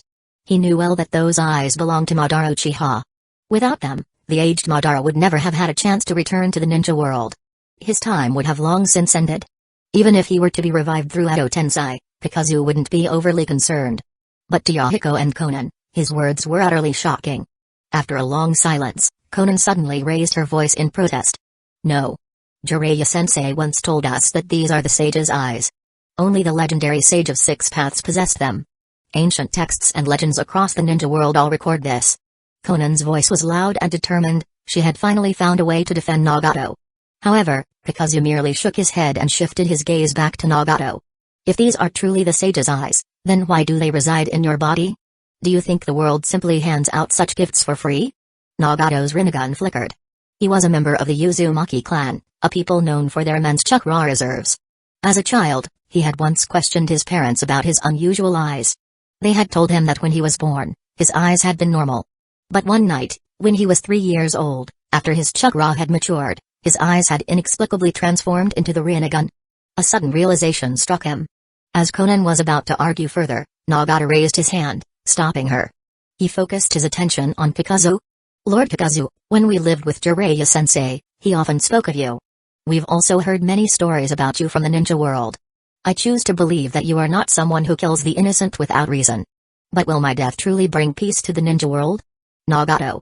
Conan's voice wavered, on the verge of tears. But Nagato simply shook his head. Jiraiya-sensei once told me that I might be the child of prophecy, the one destined to bring great change to the world, whether for good or for evil. Now, it seems I am the harbinger of disaster. I do not want to become the demon who brings ruin to the ninja world. Hearing this, Kakuzu narrowed his eyes slightly. Willing to sacrifice himself for the sake of peace in the ninja world, Nagato, at such a young age, already had this level of awareness? Though his childhood had been marked by the loss of his parents to Hidden Lee Village shinobi, Jiraiya's years of teaching had clearly soothed his hatred. Living alongside Yahiko and Conan, he had led a humble yet fulfilling life. His decision to join Akatsuki had never been about power or conquest. He never sought to dominate with his so-called sage's eyes, nor did he harbor any illusions about achieving peace through sheer will. He had merely been following Yahiko's ideals. And now, he was willing to pay the price for those ideals. Much like how, in the original course of history, Yahiko had willingly thrown himself onto Nagato's kunai for Conan's sake. Nagato had done all of this simply to protect the bond he cherished most. Just as these thoughts crossed Kakuzu's mind, Yahiko stepped forward. He had no intention of attempting a reckless rescue. He knew full well that Kakuzu's seniority exceeded even Jiraiya's. They stood no chance against him, and forcing a fight would only lead to unnecessary deaths. And so, with a loud thud, Yahiko dropped to his knees, bowing deeply until his forehead touched the ground. Lord Kakuzu, the matters you and Jiraiya-sensei spoke of are far beyond my comprehension. I do not know what the future holds. If Nagato truly changes, if he ever becomes a monster that endangers the ninja world, then I beg you, kill me in front of him. Let my death be forever etched into his memory, so that whenever he wavers, he will recall this moment. This is the only thing I can do. Please, grant me this request. His words stunned everyone present. Conan burst into tears, clutching at Yahiko, pleading with him to stop. But Yahiko remained firm. He raised his head, looking at Kakuzu with unwavering determination. Then, he turned to Nagato, whose entire body was trembling. Nagato, remember, no matter what happens in the future, use the unity and love I taught you to change this world. No matter how hard it gets, I will always be watching over you. From another world. Yahiko. Don't do this. Nagato's voice broke. Kakuzu watched the scene unfold, and for the first time in a long while, he felt something stir within him. A lifetime of bloodshed had numbed him to the meaning of life and death. People chased after power, wealth, influence, and companionship. But few were like Yahiko, willing to lay down everything for their comrades. Perhaps this was the true power of bonds. The friendship between Yahiko, Nagato, and Conan might even be purer than that of Naruto and Sasuke. These were children who had grown up in war and loss, ones who understood the true value of companionship. In this world of bloodshed, they had created something warm and unbreakable. Kakuzu turned his gaze to Nagato. With everything that had transpired, would he choose to kill, or not? Chapter 193, Following inside the steel tower of Hidden Rain Village, the sight of Hanzo's lifeless body left Yahiko and the others in shock. The man once hailed as the demigod had fallen so unexpectedly. But what surprised them even more was yet to come. Stacks of letters discovered in Hanzo's office widened the eyes of Yahiko and the Akatsuki members present. Impossible. How could Hanzo have done this? Yahiko was still reeling from disbelief when an Akatsuki member dragged someone in from outside and threw him at Yahiko's feet. Leader, it's this guy. His name is Akam, one of Hanzo's secretaries. He just confessed everything. These letters were all written by Hanzo himself. He wanted to eliminate Akatsuki. Furious, one of the members kicked Akam, sending him sprawling before Yahiko. Faced with the burning rage of the Akatsuki members, Akam dared not hide anything. He spilled everything he knew in a trembling voice, as if pouring out a bag of beans. Why yes, that's right. Lord Hanzo, no, Hanzo. He had been in secret contact with Hidden Lee Village's Danzō. His ultimate goal was to wipe you all out. Yahiko grabbed Akam by the collar, his voice trembling. Why? All we wanted was to protect the hard-earned peace. I always followed Hanzo's lead. Whenever he called for my help, I answered without hesitation. Why would he betray me like this? His bloodshot eyes reflected the mix of anger and betrayal. The pain of being deceived twisted his once handsome and righteous face. Beside him, Conan gently patted his back, trying to calm him down. Kakuzu, on the other hand, sat nearby, sipping tea with indifference. Being deceived was painful, but Yahiko had yet to reach the peak of true suffering. His most painful moment was still ahead. Seeing Yahiko's despair, Akam dared not conceal anything further. He knelt and continued. Hanzo feared losing his power above all else. Anyone who threatened his position was eliminated without hesitation. But we never intended to rebel against Hidden Rain Village. I never sought to take his place. Yet Akatsuki has grown stronger. You no longer call your subordinates underlings, but comrades. Your ideals have deeply influenced the younger generation of Hidden Rain Village. Many would rather follow you than Hanzo. That is why he decided you had to be eradicated. Yahiko felt his mind waver, his thoughts clouded. He slumped to the ground, cold sweat trickling down his back. If things had followed the original course, he would have blindly trusted Hanzo and led his comrades into a death trap. He realized, with a sinking heart, that his trust had nearly doomed them all. A deep sense of guilt overwhelmed him. I almost led my comrades into the abyss. Yahiko, enough. Konan and Nagato both spoke, their voices filled with concern. Hanzo is dead. Because you took care of it. It's over now. Don't dwell on it. For nearly 20 minutes, Yahiko remained silent, lost in thought. Then, taking a deep breath, he slowly stood up. He couldn't afford to fall, not now. He wasn't just representing himself anymore, he carried the hopes of Akatsuki. If he faltered, his comrades would lose their way. Steeling himself, he turned to Kakuzu and bowed deeply. Kakuzu-sama, I can't thank you enough. Without you, I might have led everyone to ruin. I am unworthy to be their leader. Kakuzu stood up, clapping Yahiko on the shoulder. Don't underestimate yourself. Believe in yourself. You can do this. At least, I believe in you. In any world, countless pioneers are lost in the river of time. Those who survive are not always the strongest or the smartest, but they are often the luckiest. This lesson would deepen Yahiko's understanding of human nature. Next time, he would not make such a simple mistake. Kakuzu straightened up and gave him a rare word of encouragement. Use your leadership skills well. Lead Hidden Rain Village with unity and love. Yahiko was taken aback. Kakuzu-sama, is that really appropriate? Hidden Rain Village still had a daimyo. Was it truly right for a village leader to take charge without the daimyo's approval? Kakuzu smirked. If I say it's appropriate, then it is. News from Hidden Rain Village soon shook the entire shinobi world. Hanzo the Salamander had been eliminated by Kakuzu, and with his backing, Yahiko had risen as the new leader of Hidden Rain Village. For the 5 great nations, this was nothing more than another political shift in a minor country. Small nations were prone to instability, and such power struggles were routine. But for the smaller nations, it was a seismic event. Many of them wished to unite and condemn Kakuzu's actions. They spoke with righteous indignation, yet none dared to act. After all, who knew if Kakuzu's next target would be them? Instead of opposing him, they quietly withdrew all their previous plans against the Land of Dragons. 5 months passed. The internal affairs of Hidden Rain Village had settled. Yahiko had firmly secured his position as the leader, and under Kakuzu's guidance, he had grown more adept at handling governmental affairs. With Konan's meticulous support at his side, it seemed unlikely that any major problems would arise. Nagato, do you really have to leave? Maybe I should talk to Lord Kakuzu again. Yahiko and Konan looked at Nagato with reluctance. But Nagato was at ease. Why are you two acting like this? It's not like we're parting forever. I'm just training under Lord Kakuzu, the same way we once trained under Jiraiya-sensei. He paused, his hand brushing the area around his eyes. Besides, if I ever lose control one day, I trust that Lord Kakuzu is strong enough to stop me. That's why staying by his side is actually the safest choice for me. Nagato smiled as he spoke. He, too, was an orphan of war, but Yahiko and Konan had shown him what it meant to be loved. With them in his heart, he knew he would never become someone who harmed others. He had no regrets about his decision. Nagato reached out, grabbing Yahiko's hand with one and Konan's with the other, clasping them tightly together. Don't worry, I'll visit often. And next time I come back, I hope you two aren't just teammates anymore. You should be an official couple already. Ha ha ha. Nagato wasn't usually one to joke, but at a moment like this, he suddenly decided to go all in. Konan's face instantly turned red from embarrassment, caught completely off guard. Yahiko, too, looked flustered. You bastard. What nonsense are you spouting? Nagato, who taught you to say things like that? Seeing their awkward reactions, Nagato looked even more pleased. Yahiko, Konan, did you really think I hadn't noticed? Fine, if you're not going to admit it.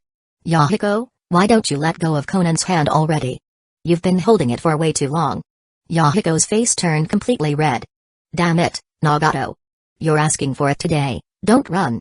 Chapter 194, The Third Great Ninja War begins. Lord Kakuzu, I'm ready. Nagato stood before Kakuzu, a travel bag slung over his shoulder. He had already said his goodbyes to his companions and no longer had any lingering attachments. Hueco said he will follow your instructions, Lord Kakuzu. He will focus solely on defending Hidden Rain Village and will not get involved in conflicts elsewhere. Oh, and according to intelligence reports, the long-standing friction between the Land of Wind and the Land of Fire has escalated from localized skirmishes into full-scale war. At the same time, the Land of Earth, seeing an opportunity for a profit, has also launched an attack on the Land of Fire. This last piece of information was a message Hueco had entrusted to Nagato to deliver to Kakuzu. Hueco wanted to convey that the ninja world was on the brink of crisis. The Third Great Ninja War had already begun. He also wanted to remind Kakuzu to ensure the safety of the Land of Dragons. Kakuzu nodded after hearing this. Hueco was both intelligent and politically astute. With him in charge, even though Hidden Rain Village was caught between the great nations, it was unlikely to face any major issues. Let's go. Kakuzu stood up, donned his rain cloak, and stepped out of Hidden Rain Village alongside Nagato. The journey back to the Land of Dragons was relatively uneventful. They traveled through various towns along the way, as the 5 great nations were still adhering to wartime treaties. At least in the early stages of the war, they exercised a degree of restraint, trying to avoid spreading conflict into civilian areas. However, once the war reached its peak and emotions ran high, it was uncertain whether such restraint would hold. Throughout the journey, both Kakuzu and Nagato remained mostly silent. Although Nagato had chosen to follow Kakuzu willingly, it was clear that having never left Hidden Rain Village, never even having been apart from Hueco and Conan, he was nervous. His breathing was deliberately controlled, as if trying to steady himself. Eventually, he could no longer hold back and posed his first question to Kakuzu. Lord Kakuzu, if my eyes are destined to bring disaster upon the future of the ninja world, would it be possible to destroy them now? That way, I would never have the chance to bring harm to the world. Kakuzu stopped in his tracks and gave Nagato a deep, meaningful look. He had anticipated that the boy would feel uneasy, but he hadn't expected his first words to be this. Nagato was willing to sacrifice himself for the peace of the ninja world. Right now, he was truly a good-hearted child. As for the idea of destroying his own eyes, this kind of extreme measure was not unheard of in later years. Kakuzu himself had considered it. He vaguely recalled a certain point in the timeline where a so-called sage's eyes had been destroyed with nothing more than a kunai. If Madara Uchiha's Rinnegan were completely eradicated, then Madara's resurrection would become impossible. But looking deeper into the matter, Kakuzu saw a more serious issue. Madara was not the true enemy, Black Zetsu was. The Otsutsuki were. Destroying the Rinnegan would mean eliminating Madara Uchiha's revival altogether, but that wouldn't bring an end to Black Zetsu's mission to resurrect his mother. Because the real protagonist of this story, the one pulling the strings, was still alive. Black Zetsu wouldn't hesitate to wait another 1,000 years, continuing his search for an opportunity. During the first 1,000 years, he had found Indra and Madara Uchiha. In the next 1,000 years, who knew what he might discover?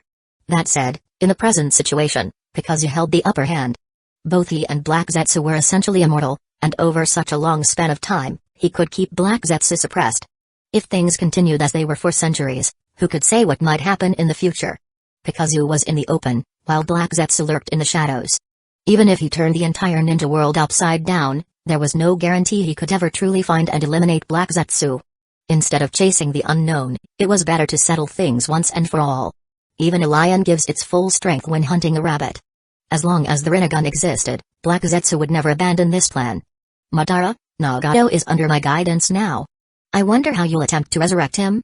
Kakuzu pondered the question but soon dismissed it from his mind. He reached out and patted Nagato on the head, his gaze shifting toward the horizon. I won't kill you, and I won't take away your light. The future isn't as bleak as you imagine. And you don't need to break your back carrying sacks of rice every day. Don't worry, everything will work out. His eyes remained fixed on the path ahead. Madara, Black Zetsu, bring it on. I will only be at peace once I've settled this for good. Nagato looked at Kakuzu, half understanding his words, and eventually nodded. He still didn't fully grasp what his eyes would bring him in the future, but he resolved to face the world with kindness. Before long, Kakuzu and Nagato arrived in the Land of Dragons. When Ni saw Nagato, she was visibly surprised. After all, the legendary sage's eyes were too striking to ignore. After settling Nagato into his quarters, Kakuzu turned to Ni. Establish a direct communication channel with Hidden Rain Village. I need to be informed of any developments there immediately. Understood. because you suspected that Black Zetsu's next move would likely involve Hueco and Conan. However, Hueco was now the leader of an entire village, making him a difficult target. Kakuzu would keep a close watch on Hidden Rain Village's affairs. And when the time came, he wouldn't hesitate to reveal certain truths to Nagato. By then, even if Nagato harbored resentment, it would be directed only at the true masterminds, Black Zetsu and Madara, not at the entire world. After setting everything in motion, Kakuzu suddenly asked, "What about Sakamo?" He had been back for a while now, yet he hadn't sensed Kakashi Hatake's presence at all. That was unusual. Ni hesitated for a moment, awkwardly brushing back her hair. "Kakuzu-sama, I was just about to tell you. Something big seems to have happened in Hidden Leaf Village. Sakamo-sama has already rushed over there. And he took Tsunade-sama with him." Her unease stemmed from the fact that both of them had been brought here by Kakuzu, yet they had left without his approval. Did this count as desertion? She handed Kakuzu a letter, one that Sakamo had left behind for him. Kakuzu tore it open and glanced at its contents. His lips curled into a faint, unreadable smile. "Ni, given the urgency of the situation, we should try to understand. Kakashi Hatake and Tsunade are not the kind of people who would betray us. Sakamo's precious son is already on the battlefield, do you really think he could sit still? And Tsunade? She's freed herself from the shackles of her past, but Hidden Leaf Village is still the village built by the Senju clan. Do you think she could truly remain indifferent?" Ni nodded. She needed to have more faith in her comrades. She had spoken too hastily just now. "Kakuzu-sama, in that case, should we send reinforcements to support Sakamo? After all, in a way, they also represent the honor of the Land of Dragons." Kakuzu shook his head. Tsunade only went to take one last look at the village that raised her. But Sakamo. His situation is different. Hidden Leaf Village once labeled him a traitor, a disgrace. This time, he has his own mission. His fate is something he must decide for himself. His gaze darkened slightly. Deep down, Kakuzu held great expectations for Kakashi Hatake. If things went as planned, then this would be the moment of reckoning for Hidden Leaf Village as well. But he pushed those thoughts aside. The war had already begun. It was time for the Land of Dragons to make its move. It's time to pay Hidden Mist Village a visit. Chapter 195, Hidden Leaf Village's tactical blunder. Dark clouds loomed overhead, casting a shadow over the land. The Hidden Clouds Village forces, 10,000 strong, had completely surrounded Hidden Leaf Village's camp, trapping its defenders in a desperate situation. Inside the camp, two figures moved swiftly toward the command tent. They were Yamanaka Inoyachi and Aburame Shibi. Without hesitation, they entered, finding Danzō seated at the head of the room. "Danzō-sama, the Hidden Clouds Village forces number at least 10,000, while we have fewer than 1,000. Inoyachi reported grimly. "To be honest, the disparity is overwhelming. I request permission to send a distress call to headquarters. Given the current situation, Hidden Clouds Village has the advantage, but they haven't launched an immediate assault. I suspect they're trying to encircle and starve us out, or perhaps they intend to use us as a bargaining chip in negotiations with the village."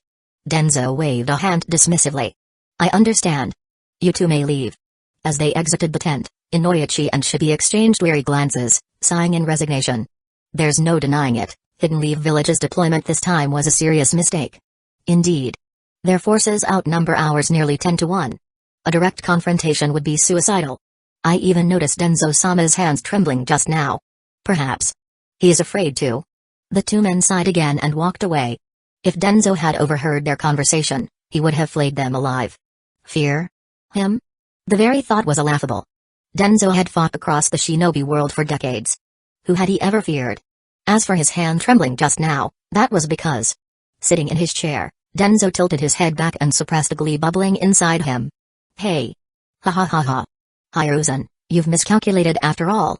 You naively believed that since Hidden Clouds Village and Hidden Leaf Village had no major conflicts of late, stationing minimal forces at the border would be sufficient. But those savages don't think logically. They gathered overwhelming strength and trapped our forces here. Hidden Leaf Village has suffered a devastating loss because of your blunder. This time, you'll have no choice but to step down as Hokage. The only way for Hiruzen Sarutobi to atone for his mistake was to relinquish his title." How could Danzo not rejoice at this? Still, he couldn't afford to let his emotions show. A leader must always exude authority to maintain control. He cleared his throat. Cough, cough. A figure entered the tent, a young man with a pale complexion and snake-like eyes. "Orochimaru, prepare the troops for a breakout." Orochimaru smirked, his lips curling into a sinister grin. "A breakout? Are you certain, Danzo-sama? Breaking through enemy lines now would undoubtedly result in heavy casualties." But Danzō knew this and desired exactly that outcome. Danzō's expression hardened. Informal units, prepare to break through at dawn. Cook at midnight, move at dawn. Any soldier who disobeys will be executed on the spot. Orochimaru chuckled, his golden eyes flashing with amusement. It didn't take a genius to understand Danzō's true intentions. But Orochimaru had no objections. He had witnessed enough death and destruction during the Second Shinobi World War to grow numb to it. War was simply a cycle of corpses piling up. Moreover, Danzō's plan aligned with his own interests. Understood. I will. Just as Orochimaru was about to leave, his eyes suddenly narrowed. His keen senses detected something unusual. Moments later, a gust of wind blew open the tent flap, and a figure stormed inside. You bastard! Who gave you permission to barge in here? Danzō roared, his fury palpable. The intruder paid no heed to Danzō's rage. Behind him, a group of Hidden Leaf village guards rushed in, dropping to their knees in terror. Danzō-sama, we tried to stop him, but we couldn't, useless. Danzō shot to his feet, ready to put the newcomer in his place. However, before he could act, a short sword was already pressed against his throat. Danzō's pupils contracted slightly.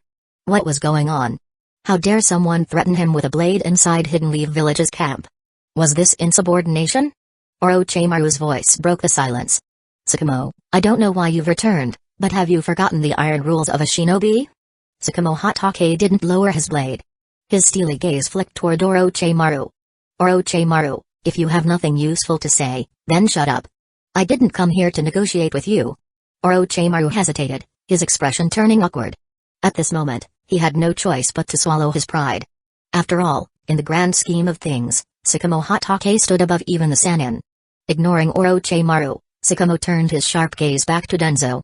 The squad you sent to their deaths, I've already rescued them. Right now, Tsunade is treating their injuries in the main camp. Before they left, every single one of them swore with unwavering conviction that they were fighting for the village, for Hidden Leaf Village. But when faced with a true choice between life and death, their fear was not an act. If we absolutely must break through the enemy lines, then I ask that you lead the charge first, Lord Danzō. Hearing Kakashi Hatake's sharp words, Danzō's brows furrowed. He knew that Sakamo had come back looking for trouble. Kakashi Hatake. You had best understand, I am the one in charge here. The treatment you received in the village has nothing to do with me. And your son is not under my command either. This is not where you belong. Danzō was making every effort to distance himself from Sakamo, trying to leave him with no reason to stay. Sakamo raised an eyebrow. You're right, this place should have nothing to do with me.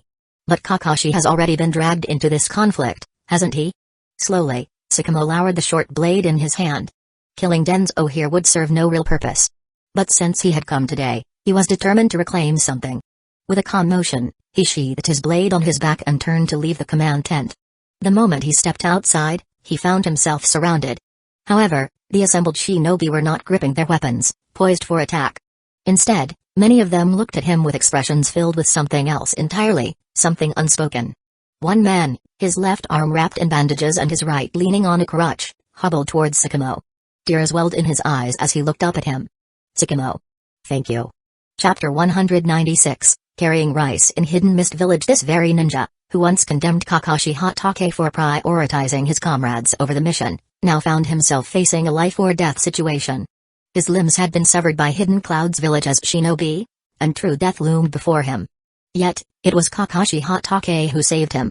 At this moment, his emotions were complex and conflicted. Perhaps the people of Hidden Leaf Village still debated whether Sakamo should have chosen the mission or his comrades. However, those engaged in such discussions had seemingly forgotten one thing: Kakashi Hatake was a hero of Hidden Leaf Village.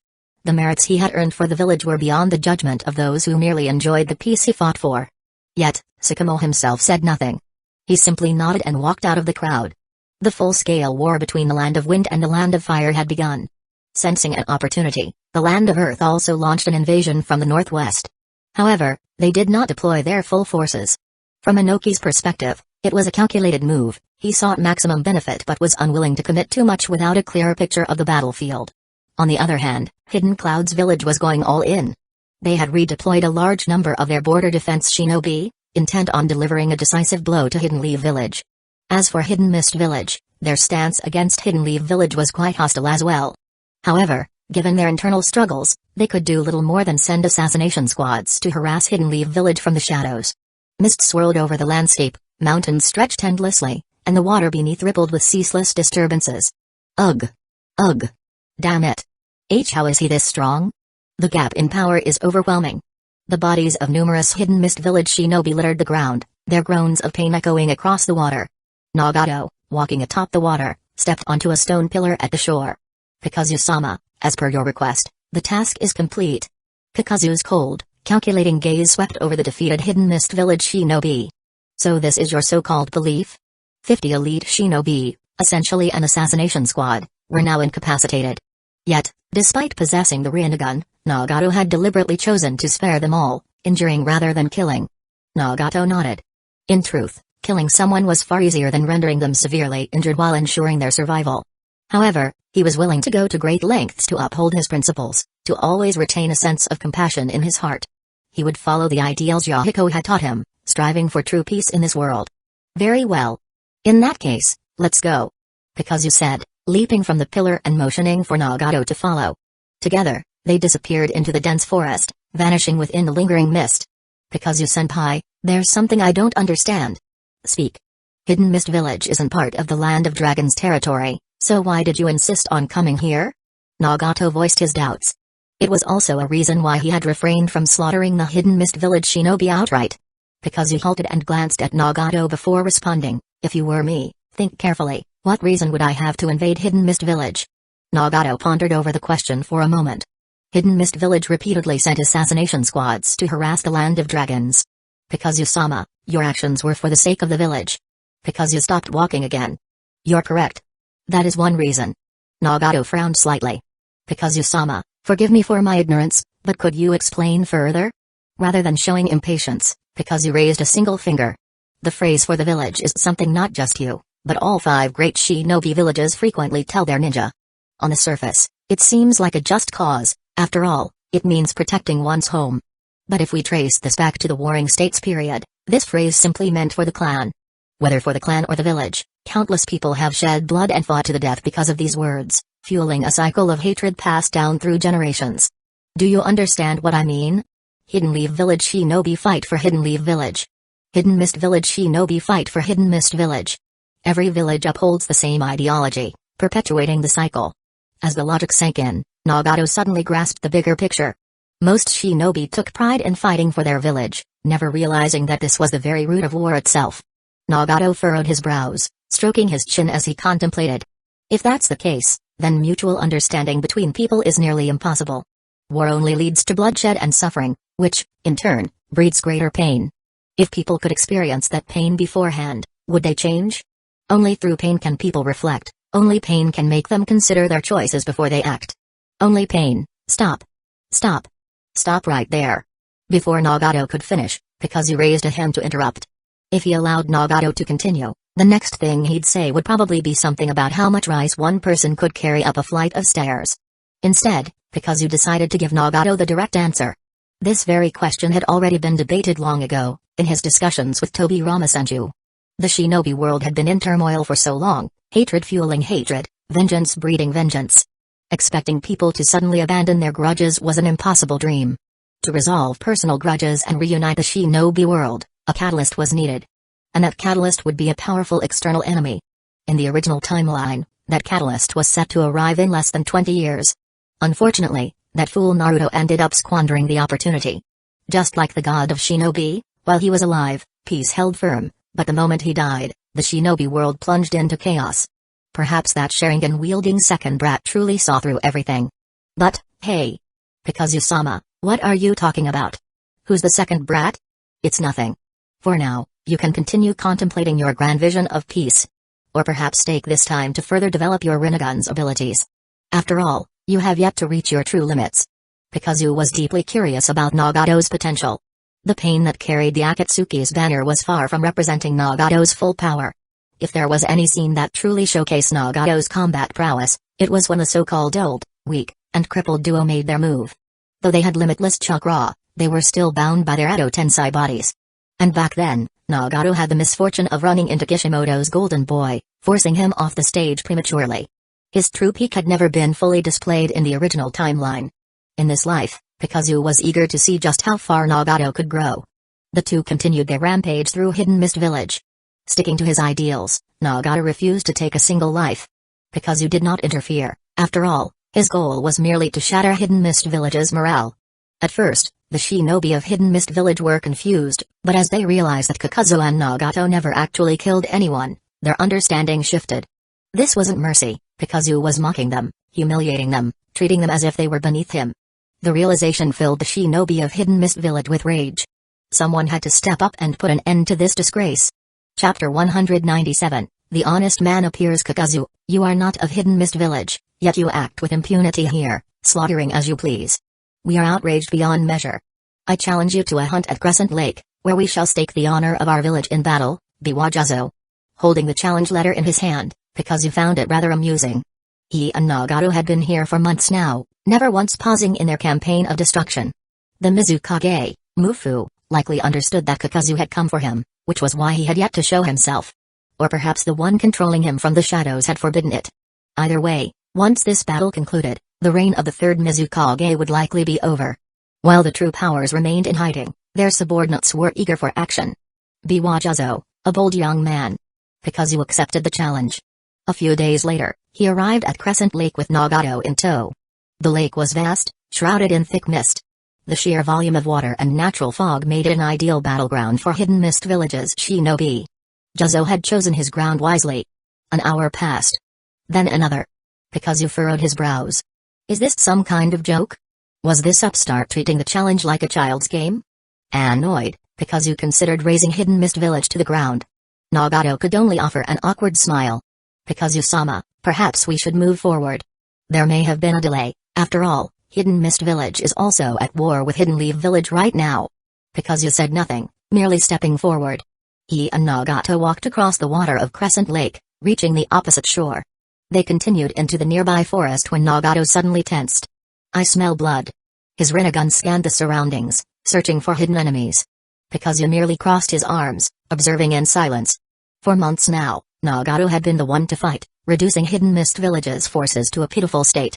Given how difficult Kakuzu was to deal with, it made sense that the village's shinobi would attempt an ambush. But wasn't this a little dishonest? The letter had promised a one-on-one duel, yet here they were, resorting to trickery. More importantly, was Biwajazo really the type to play such underhanded games? As they moved closer, figures began to take shape in the mist. They could even hear voices. A wet squelch echoed through the air. A katana was slowly withdrawn from Biwajazo's body.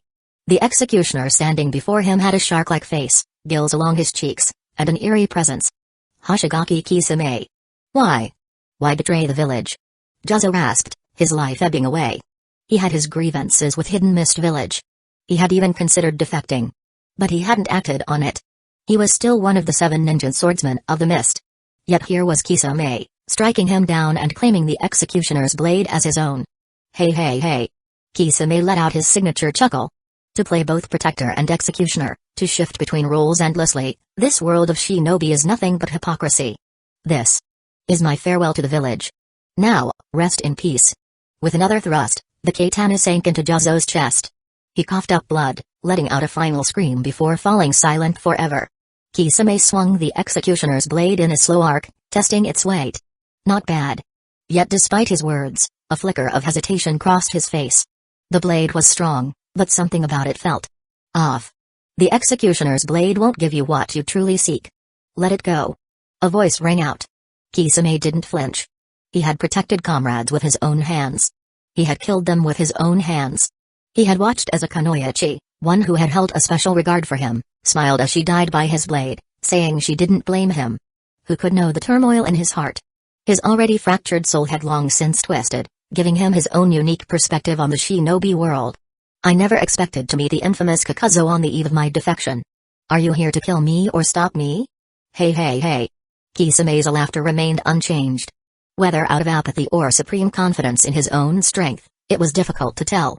Kakuzu formed a quick seal. A massive summoning scroll appeared, unrolling in midair. From within, a bandaged sword emerged.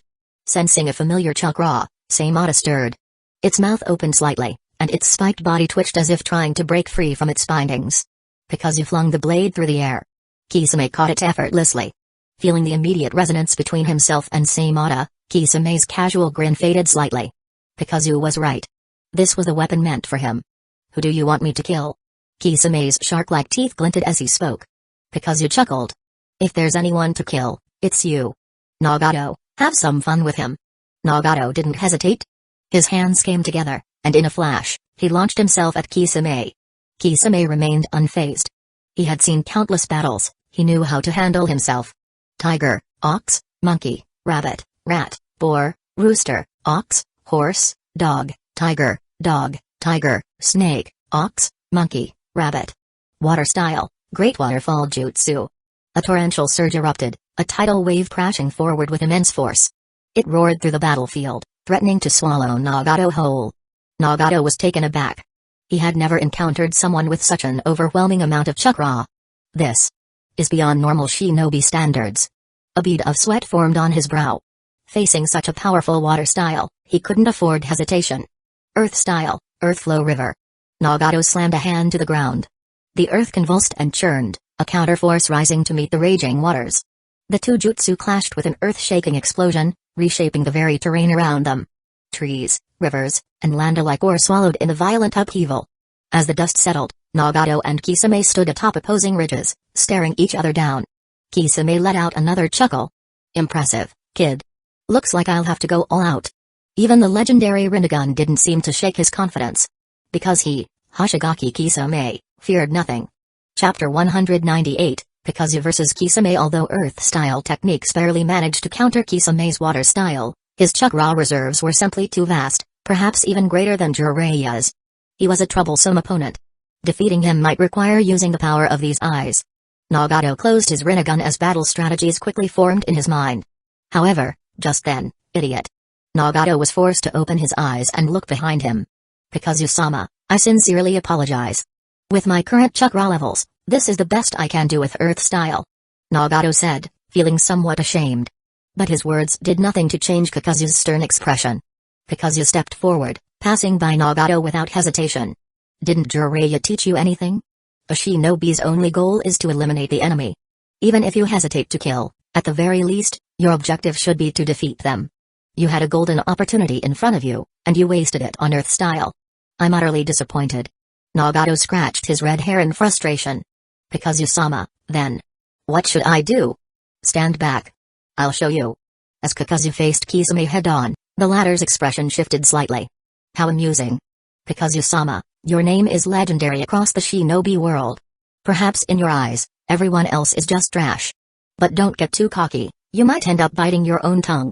A glint of intrigue flashed in Kisame's fish-like eyes.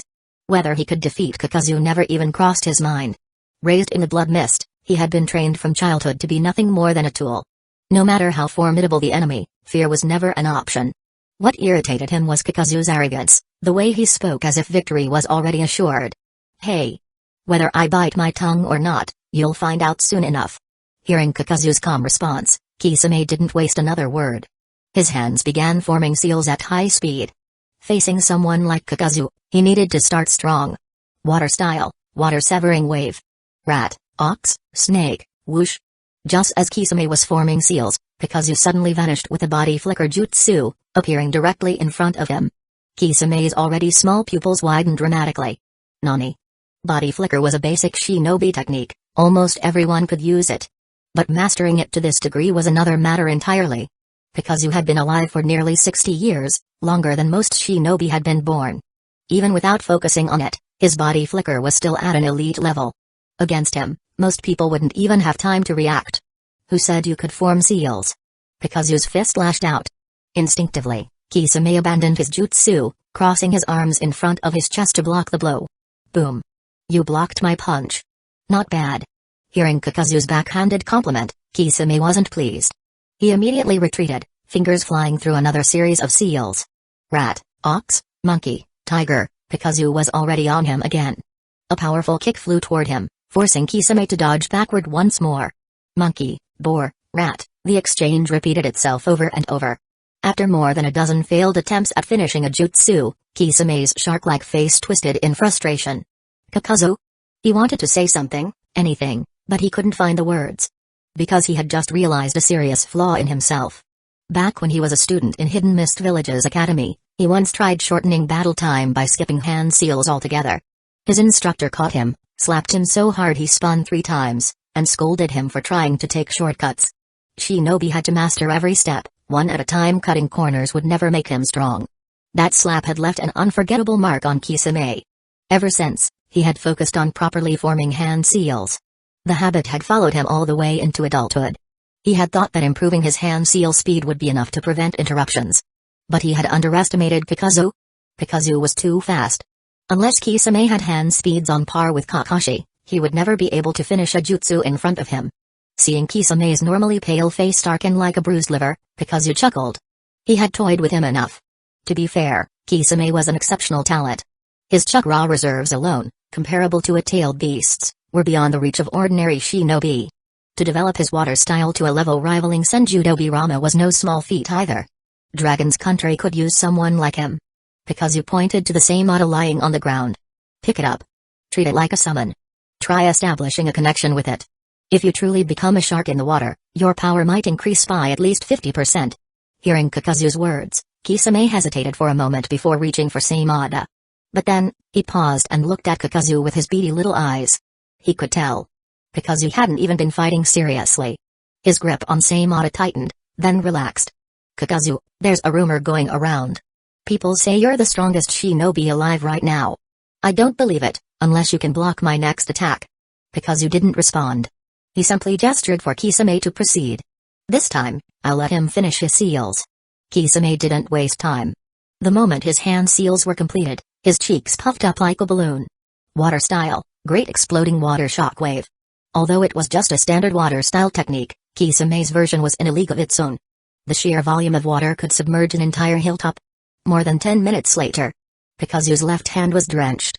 The black tendrils of his earth grudge sphere pulsed with a crimson glow, indicating one thing: he was full. The absorption had exceeded even the power of an 8-tailed beast bomb. As for Kisame, he sat heavily on the ground, exhausted. He had used every technique he had, yet it wasn't enough to deal with Kakuzu. But there wasn't a trace of fear on his face. He had seen death countless times. His hands were stained with blood. As the executioner of Hidden Mist Village, he had never once feared dying. Still, if he had to die, he would at least go out with dignity. Standing up, he bared his sharp teeth in a wide grin. Hey. I guess life as a rogue ninja really is tough. I didn't even make it out of the village before getting hunted down. But hey, if I'm going to die, being killed by you don't sound too bad. Come on then. Show me your true strength. Lifting Seimata, Kisame prepared himself. Even if he had no chance of winning, he would fight to the bitter end. Chapter 199, Kisame joins the team. Kakuzu had no interest in intercepting Kisame's final strike. To accomplish great things, the cooperation of others was essential. Kisame, your strength is invaluable to Ridden Hot Water Village. Join us. Kakuzu invited, his tone steady. However, Kisame showed no change in expression. Resting Seimata on his shoulder, he chuckled. That's a pretty insincere invitation. Kakuzu felt a twinge of frustration. Kisame wasn't wrong. If he wanted to recruit someone, there needed to be a compelling reason. His thoughts drifted to the original Akatsuki and the circumstances under which each member had joined. Unlike the others, Kisame had no grand ambition. He had truly just been a rogue shinobi looking for a cause. Hidan and Kakuzu had joined for their faith and greed, respectively. Deidara and Sasori pursued art. Itachi had his mission as a double agent. Nagato sought his vision of peace, while Konan followed out of loyalty. Orochimaru had joined for the Rinnegan. Obi and Black Zetsu had their own hidden agendas. Even Juzobiwa had his reasons. But Kisame? He had simply been a drifter in the underworld, dedicating himself wholeheartedly to an organization with no personal agenda beyond survival and purpose. Kakuzu sighed. I want to create a new world. I don't know exactly what it will look like when it's finished, but I do know this: it will end pointless conflicts and reduce unnecessary bloodshed among shinobi. Disputes will be settled through law, not endless war. To build such a world, I need strong allies. Will you join me? Kisame remained silent for a few moments, his sharp eyes studying Kakuzu. Then, a grin spread across his shark-like face. Sounds interesting. At least more interesting than staying in this village shrouded in blood, don't you think? Hey. His betrayal of Hidden Mist Village was rooted in disappointment. He was tired of shifting between protector and executioner, of living in the so-called bloody mist. Kakuzu offered a different path, one that intrigued him. Seeing Kisame's acceptance, Kakuzu allowed a rare smile to touch his lips. With Nagato here, he no longer minded forming a new Akatsuki, one that would reshape the world. With Kisame on their side, their plans in Hidden Mist Village would undergo some adjustments. When Kakuzu and Nagato set foot on the small islands surrounding Hidden Mist Village, the locals did not react with panic. After months of operating in the Land of Water, their names had spread. Initially, many shinobi had cursed them, and villagers had feared them.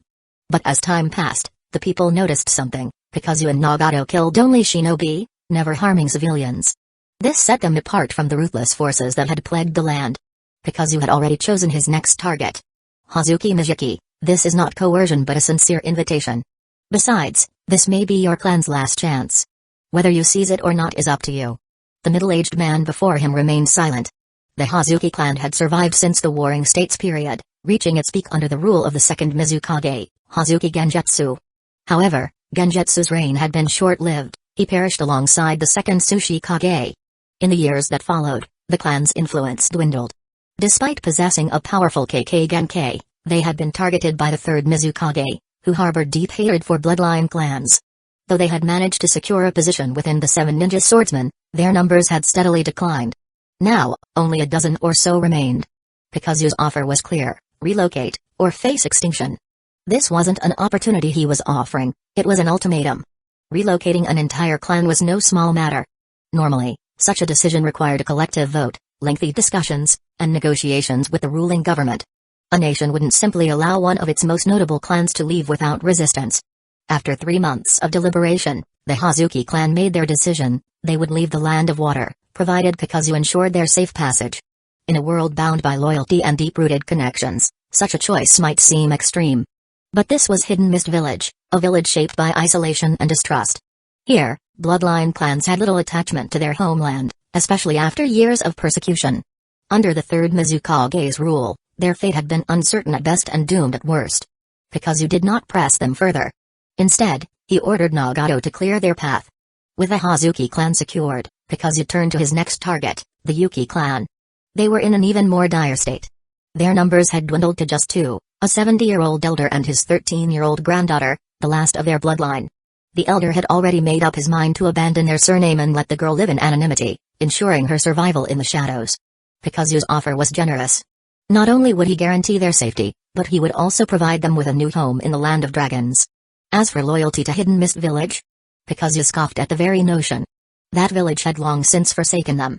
With these matters settled, Kakuzu considered dispatching Kisame to locate any other remaining bloodline clans in Hidden Mist Village. However, just as he was finalizing his next moves, an unexpected visitor arrived. After a brief moment of thought, Kakuzu decided to meet this person. Days later, the two sat across from each other.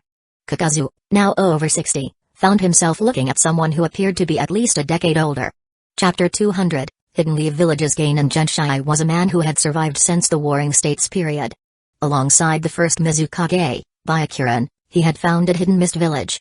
His reputation in the village was one of great wisdom and experience. Having lived through the same era, there was no need for excessive pleasantries between him and Kakuzu. Genshai lifted his teacup and took a slow sip, his gaze resting on Kakuzu. His heart was filled with complex emotions. Despite being of the same age, their conditions were worlds apart. Kakuzu remained as vigorous as a young man, while Genshai was already well past his prime. However, for the sake of the village he had built with his own hands, there were things he could not abandon. Kakuzu, the reckless policies of the third Mizukage have left Hidden Mist Village in shambles. Now that you've avenged your grudge, it's time to put an end to this, don't you think? Genshai's tone was neither accusatory nor filled with resentment. He had no intention of making things difficult for Kakuzu. After all, despite Kakuzu's presence in Hidden Mist Village these past few months, not a single villager had been harmed by him. While the details had been handled personally by Nagato, Genshai did not believe that a young man like Nagato could have such a deep understanding of restraint. It was clear that Kakuzu had issued those orders. Since the man had shown mercy, it was possible to negotiate. Kakuzu contemplated for a moment before giving a straightforward reply. Fine. But the people I've taken with me, I won't be returning them. Sigh. Genshai let out a heavy sigh, his voice tinged with sorrow and regret. Yet, he did not argue. Perhaps he, too, sympathized with the plight of the bloodline limit clans. If he lacked even that bit of compassion, he would not have been regarded as a respected elder of Hidden Mist Village. As for that man, Mufu, we will find him soon. Everything will be thoroughly investigated. Kakuzu shrugged indifferently. That's your village's problem, not mine. However, curiosity got the better of him, and he asked, "Who will be your fourth Mizukage?" Genshai remained silent. He had no intention of revealing more about Hidden Mist Village's affairs to Kakuzu. Seeing this, Kakuzu did not press further. He had initially assumed it would be Maitru Mummy, but considering that she was only around 10 years old at the moment, that was unlikely. With that, the conversation between the two came to an end. While it seemed insignificant on the surface, this discussion symbolized Hidden Mist Village's acceptance of the departure of the Hazuki and Yuki clans. It also helped Kisame clear his identity. Kakuzu instructed Nagato to arrange for an orderly evacuation of the bloodline limit clans. Meanwhile, in another part of Hidden Mist Village, things were far from peaceful. Genshai's plan to depose the third Mizukage was not something that could be accomplished easily. He first needed to gather support from the other high-ranking officials of the village. Only with overwhelming backing could he take action. Despite Mufu losing some power within Hidden Mist Village, he was still the third Mizukage. As long as he had not reached an agreement with Hidden Leaf Village, the battle was far from over. A dense forest on the border between the Land of Fire and the Land of Water. A Hidden Leaf Village squad had unexpectedly encountered a Hidden Mist Village force. Unfortunately, luck was not on Hidden Leaf Village's side. They numbered only 5, Might Guy, Shiranui Gemma, Ebisu, and 2 Jonin, Arita Sanjiro and Shimura Sito. Their opponents, however, consisted of over 100 enemy ninja, including a significant number of Jonin. Unless Minato Namikaze arrived to rescue them, survival was nearly impossible. Realizing they were about to be encircled, Sito gritted his teeth and gave a ruthless order. "You 3 brats, stay behind and hold them off. Sanjiro and I will retreat to report back." Hearing this, the future Black Flash Ebisu was the first to protest. "Captain Sito, you're just sending us to die. Insolent fool." Sito roared and slapped Ebisu hard, sending him flying several meters. "Ebisu." Might Guy immediately rushed to his side, helping him up. Sito didn't hesitate to use this moment to drive his point home. "You 3 only obtained your Chunin ranks because you volunteered for the battlefield. Do you truly understand what it means to be a ninja? What it means to be on the battlefield?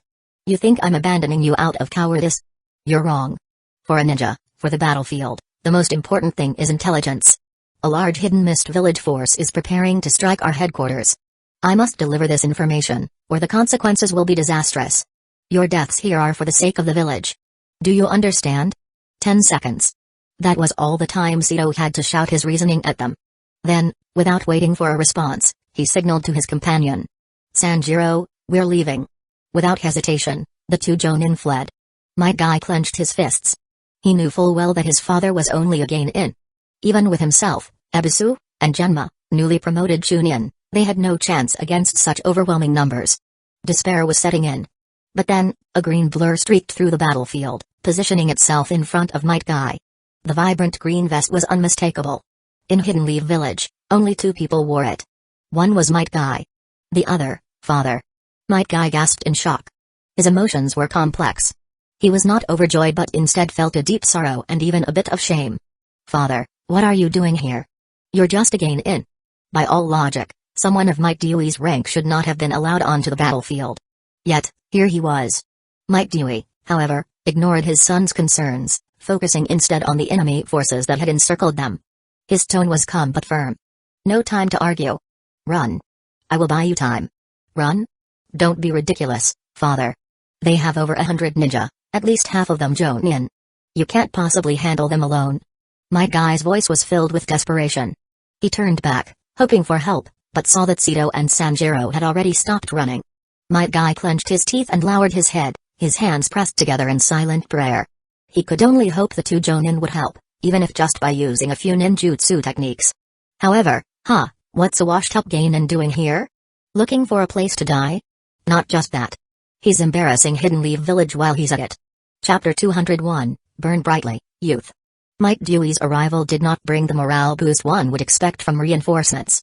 Instead, what greeted him were expressions of confusion and cold indifference. Shimura Sito and Arita Sanjiro had no intention of offering aid. Shiranui Genma and Ebisu clenched their fists, while Might Guy pressed his hands together, barely stopping himself from bowing to the 2 Jonin in desperation. "It's okay." Might Dewey's voice came from the front. His body was already radiating a green steam. "I will open the 8th gate of death and buy you all time to retreat." "Father. But that technique will." "Self-restraint." Dewey raised his hands, crossing them in front of his chest. The moment those words left his lips, Might Guy's eyes suddenly welled up with tears. Memories of the past surged through his mind. His father, Might Dewey, had been nothing more than a geinin from the very beginning, forced to take on lowly physical labor just to scrape together a meager income. A single wave from a wealthy, overweight noblewoman could summon him like a servant, making him clean floors, run errands, and even search for lost pets, tasks that only fresh geinin accepted. Older ninja avoided such humiliations, but his father, well into his middle years, treated every mission like a treasure. When he failed, he even got on his knees, begging for another chance. As Guy neared graduation from the academy, these scenes deeply wounded his pride. He couldn't understand why his father was willing to endure such disgrace. Whenever he saw Dewey kneeling and pleading, he could only hide in the shadows, feeling nothing but shame. Once, Guy confided his frustration to his closest friend, Kakashi. But Kakashi had simply told him, "I think Might Dewey is the coolest ninja I've ever seen, because he works hard every day and never stops taking care of his son." That was the truth of the world. Not everyone was born a protagonist.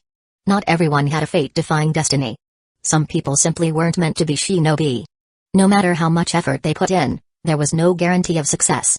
But Might Dewey had kept fighting anyway, struggling to live, to improve, to push forward, even without recognition. That was the essence of his existence. Father. Tears streamed from Guy's eyes. At that moment, his father's figure looked more majestic than ever, greater than anyone else in the world. Dewey turned to his son and flashed his signature grin. True victory isn't about defeating strong enemies. It's about protecting what you hold dear. He raised his thumb in a final gesture to Guy. He would burn away every last drop of his life for this. Burn brightly, youth. Whoosh, whoosh, the green steam surrounding him suddenly transformed. Crimson flames of energy surged around Might Dewey like a roaring inferno. A tidal wave of raw power burst forth, pushing back over 100 mist ninja, leaving those of weaker constitution flung to the ground. Dad. Guy's anguished cry tore through the battlefield. He tried to rush forward, but Genma and Debisu held him back. Might Dewey never looked back. The red steam signified the irreversible loss of life. His blood and his very cells were incinerating with every passing second. The limits of his body shattered over and over. The eternal geinin was no more. Even if the Hokage himself stood before him now, he would be forced to acknowledge Dewey's strength. Guy's eyes rolled back, saliva dripping from his mouth, his hair whipping wildly in the heatwave of energy. Morning Peacock. For the first time since becoming a shinobi, Might Dewey engaged in a true battle to the death. His movements were awkward, his techniques unrefined. Yet, when he threw a single punch, boom! The earth shattered. Rocks exploded in every direction. A towering cloud of dust and debris engulfed the forest, the force of the blow rivaling the detonation of a massive bomb. Several minutes later, Shimorisido and Arita Sanjiro were drenched in sweat. Did he do it? I don't know. But it's been quiet for a while now. The two men hesitantly crawled out from the underbrush, inching toward the battlefield. When they arrived at the scene, they were left utterly speechless. Over 100 mist ninja lay scattered across the ground. Severed limbs and mangled bodies littered the area. Some were still alive but barely breathing, their lives hanging by a thread. At the center of it all, Might Dewey lay motionless. Guy and his comrades knelt beside him, tears streaming down their faces. "Father." Guy's voice broke as he wept uncontrollably. Dewey was too weak to speak, his life slipping away with every heartbeat. Yet, when his son's tears landed on his face, he forced his hand to rise one final time, his trembling fingers forming a thumbs up. Thank you for believing. Guy. Live on. That is youth. Guy sobbed uncontrollably. Beside him, Shiranui, Genma and Debisu turned their faces away, their chests tight with sorrow. The man they had once dismissed as a useless fool had given them the greatest lesson of all. Today, he had shown them what it truly meant to be a ninja, what it truly meant to have unbreakable will. Yet, even in such a moment of grief, there were always those who failed to read the situation. Shimorisido and Arita Sanjiro suddenly rushed forward, they ruthlessly finished off the remaining hidden mist village ninja who were still clinging to life. A few minutes later, after wiping the blood off their faces, they gripped their swords tightly and slowly approached Guy and the others. Staring at the fallen Might Dewey, the two couldn't help but feel a lingering fear. They had mocked and ridiculed Dewey countless times in the past, but now, in hindsight, they were relieved that he had never held a grudge. If he had unleashed that terrifying Eight Gates power on them, the entire Hidden Lee village might have been shaken to its core. But none of that mattered anymore. They could clearly sense that Dewey's life force was fading fast. Right now, he was no longer a threat to them. Hey! Such a terrifying taijutsu. Looks like it's going to be lost in Hidden Lee village's long history. Hey, brats, you know what to say when we get back, right? We three stood our ground against the hidden mist village forces and wiped out over 100 enemy ninja. What? Hearing this, Ebisu and Genma couldn't hold back their outrage. You two cowards were hiding the whole time. It was Uncle Dewey who took down all those hidden mist village ninja. What does this have to do with you? The moment Genma finished speaking, Sanjiro Ueda slapped him across the face without hesitation. You idiot. Do you have any idea what you're saying? Ueda barked. The 8 Gates is far too powerful. This kind of technique must be classified as an S-rank secret of Hidden Leaf Village. We can't let outsiders know about it. Everything we're doing is for Hidden Leaf Village's sake. Got it? Feeling the sheer pressure from these two Jonin, Genma and Ebisu clenched their teeth in frustration. If not for the vast difference in strength, they would have already taught these bastards a lesson.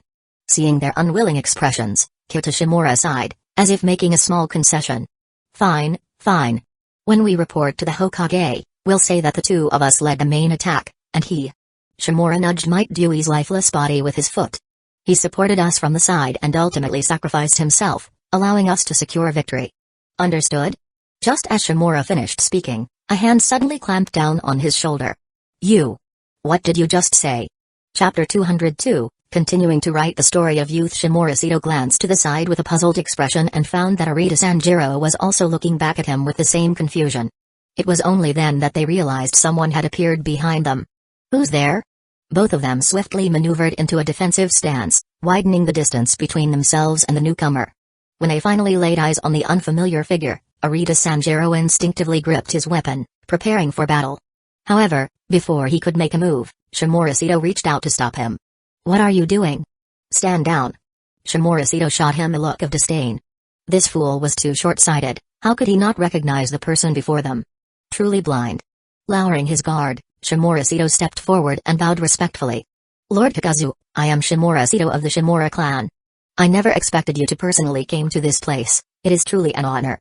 Hearing Shimura Sito's words, Ueda Sanjiro was stunned. Even Ebisu and the others were taken aback, while Guy, still somewhat confused, lifted his head in uncertainty. Kakuzu, however, ignored their shock. He walked steadily toward Might Dewey, who was now visibly reddened from the extreme heat his body had endured. He placed a hand on Dewey's wrist, feeling his pulse, and quickly arrived at a conclusion. The flow of chakra is beyond saving. His life force is steadily depleting.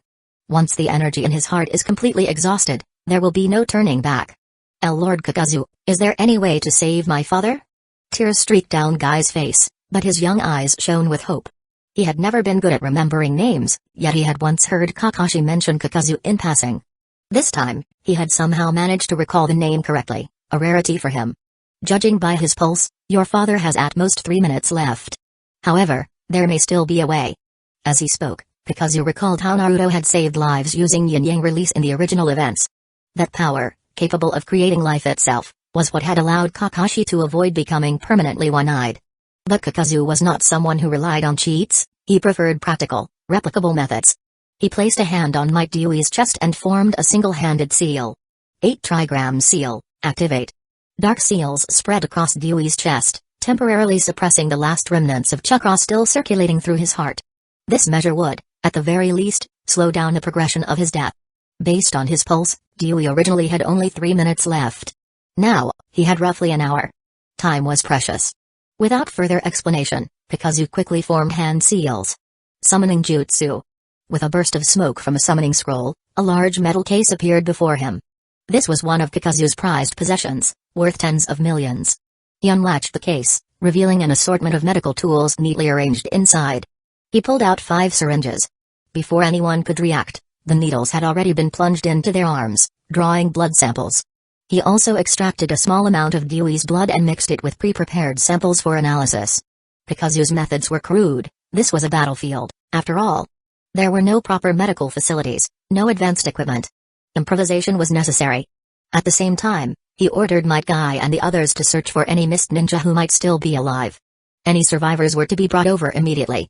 Half an hour later, over a dozen mist ninja lay sprawled across the ground. Kakuzu had stabilized their conditions just enough to keep them alive for the time being. Soon after, the blood test results came in. I need a specific blood type, but unfortunately, neither of you are a match. Ebisu and Shiranui Genma exchanged glances, disappointment evident in their eyes. Lord Kakuzu, is there anything else we can do? Yes, we want to help Dewey-san. Their eagerness was apparent. Kakuzu nodded and handed them a set of syringes. Then help me draw blood. You should have learned basic medical procedures at the academy. Genma and Ebisu accepted the tools with determination, while Guy immediately rolled up his sleeve, ready to contribute his own blood. No, no. Kakuzu shook his head. Your body hasn't fully developed yet. You can't provide enough blood to make a difference. His sharp gaze shifted to Shimura Sito and Arita Sanjiro. Both men instinctively flinched. You two played a part in this battle. When you return, the Hokage will reward you well.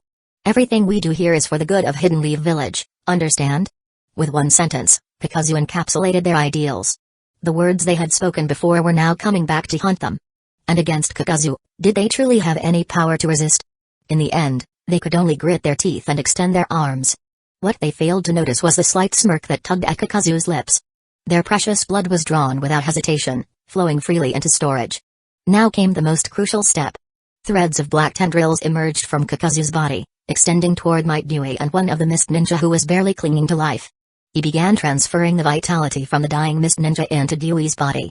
This process was merely a temporary solution, stabilizing Dewey's waning life force for the time being.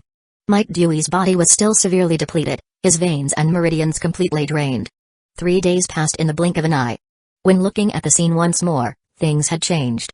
Ebisu and Shiranui Gemma, who had been helping out, were now sprawled on the ground from exhaustion.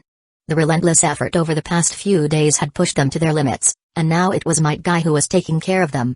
On the other side, Shimura Sito and Arita Sanjiro were in a far worse state. Their skeletal hands reached out weakly. It was hard to tell whether they were begging for help or mercy. Kakuzu? Kakuzu? I can't do this anymore. After days of grueling effort, Shimura Sito felt completely spent. He had lost so much weight that his body had begun to break down. If this continued, he might not survive. Beside him, Arita Sanjiro had already closed his eyes. Whether he had simply fallen unconscious from exhaustion or something worse had happened, there was no sign of movement. Kakuzu walked over and patted him on the shoulder. Don't worry. When we return, I'll personally report your contributions to the Hokage. Your efforts in repelling Hidden Mist Village were invaluable. Hearing this, Shimura Sito almost burst into tears. What use was recognition if he didn't even have his life? With his body in this condition, would he even be able to continue as a shinobi? He recalled the words of the great Danzō-sama, those who are no longer useful to the village should disappear from this world on their own. Might Guy ran over and looked at Kakuzu. Lord Kakuzu, thank you. It's nothing. Your father is a great man. Kakuzu reached out and ruffled Guy's bowl-cut hair. Might Dewey's life had been saved, but his meridians were beyond repair. For the rest of his life, he would likely be confined to a wheelchair. Even so, Kakuzu believed that father and son would continue to write their own legend of youth in the days to come.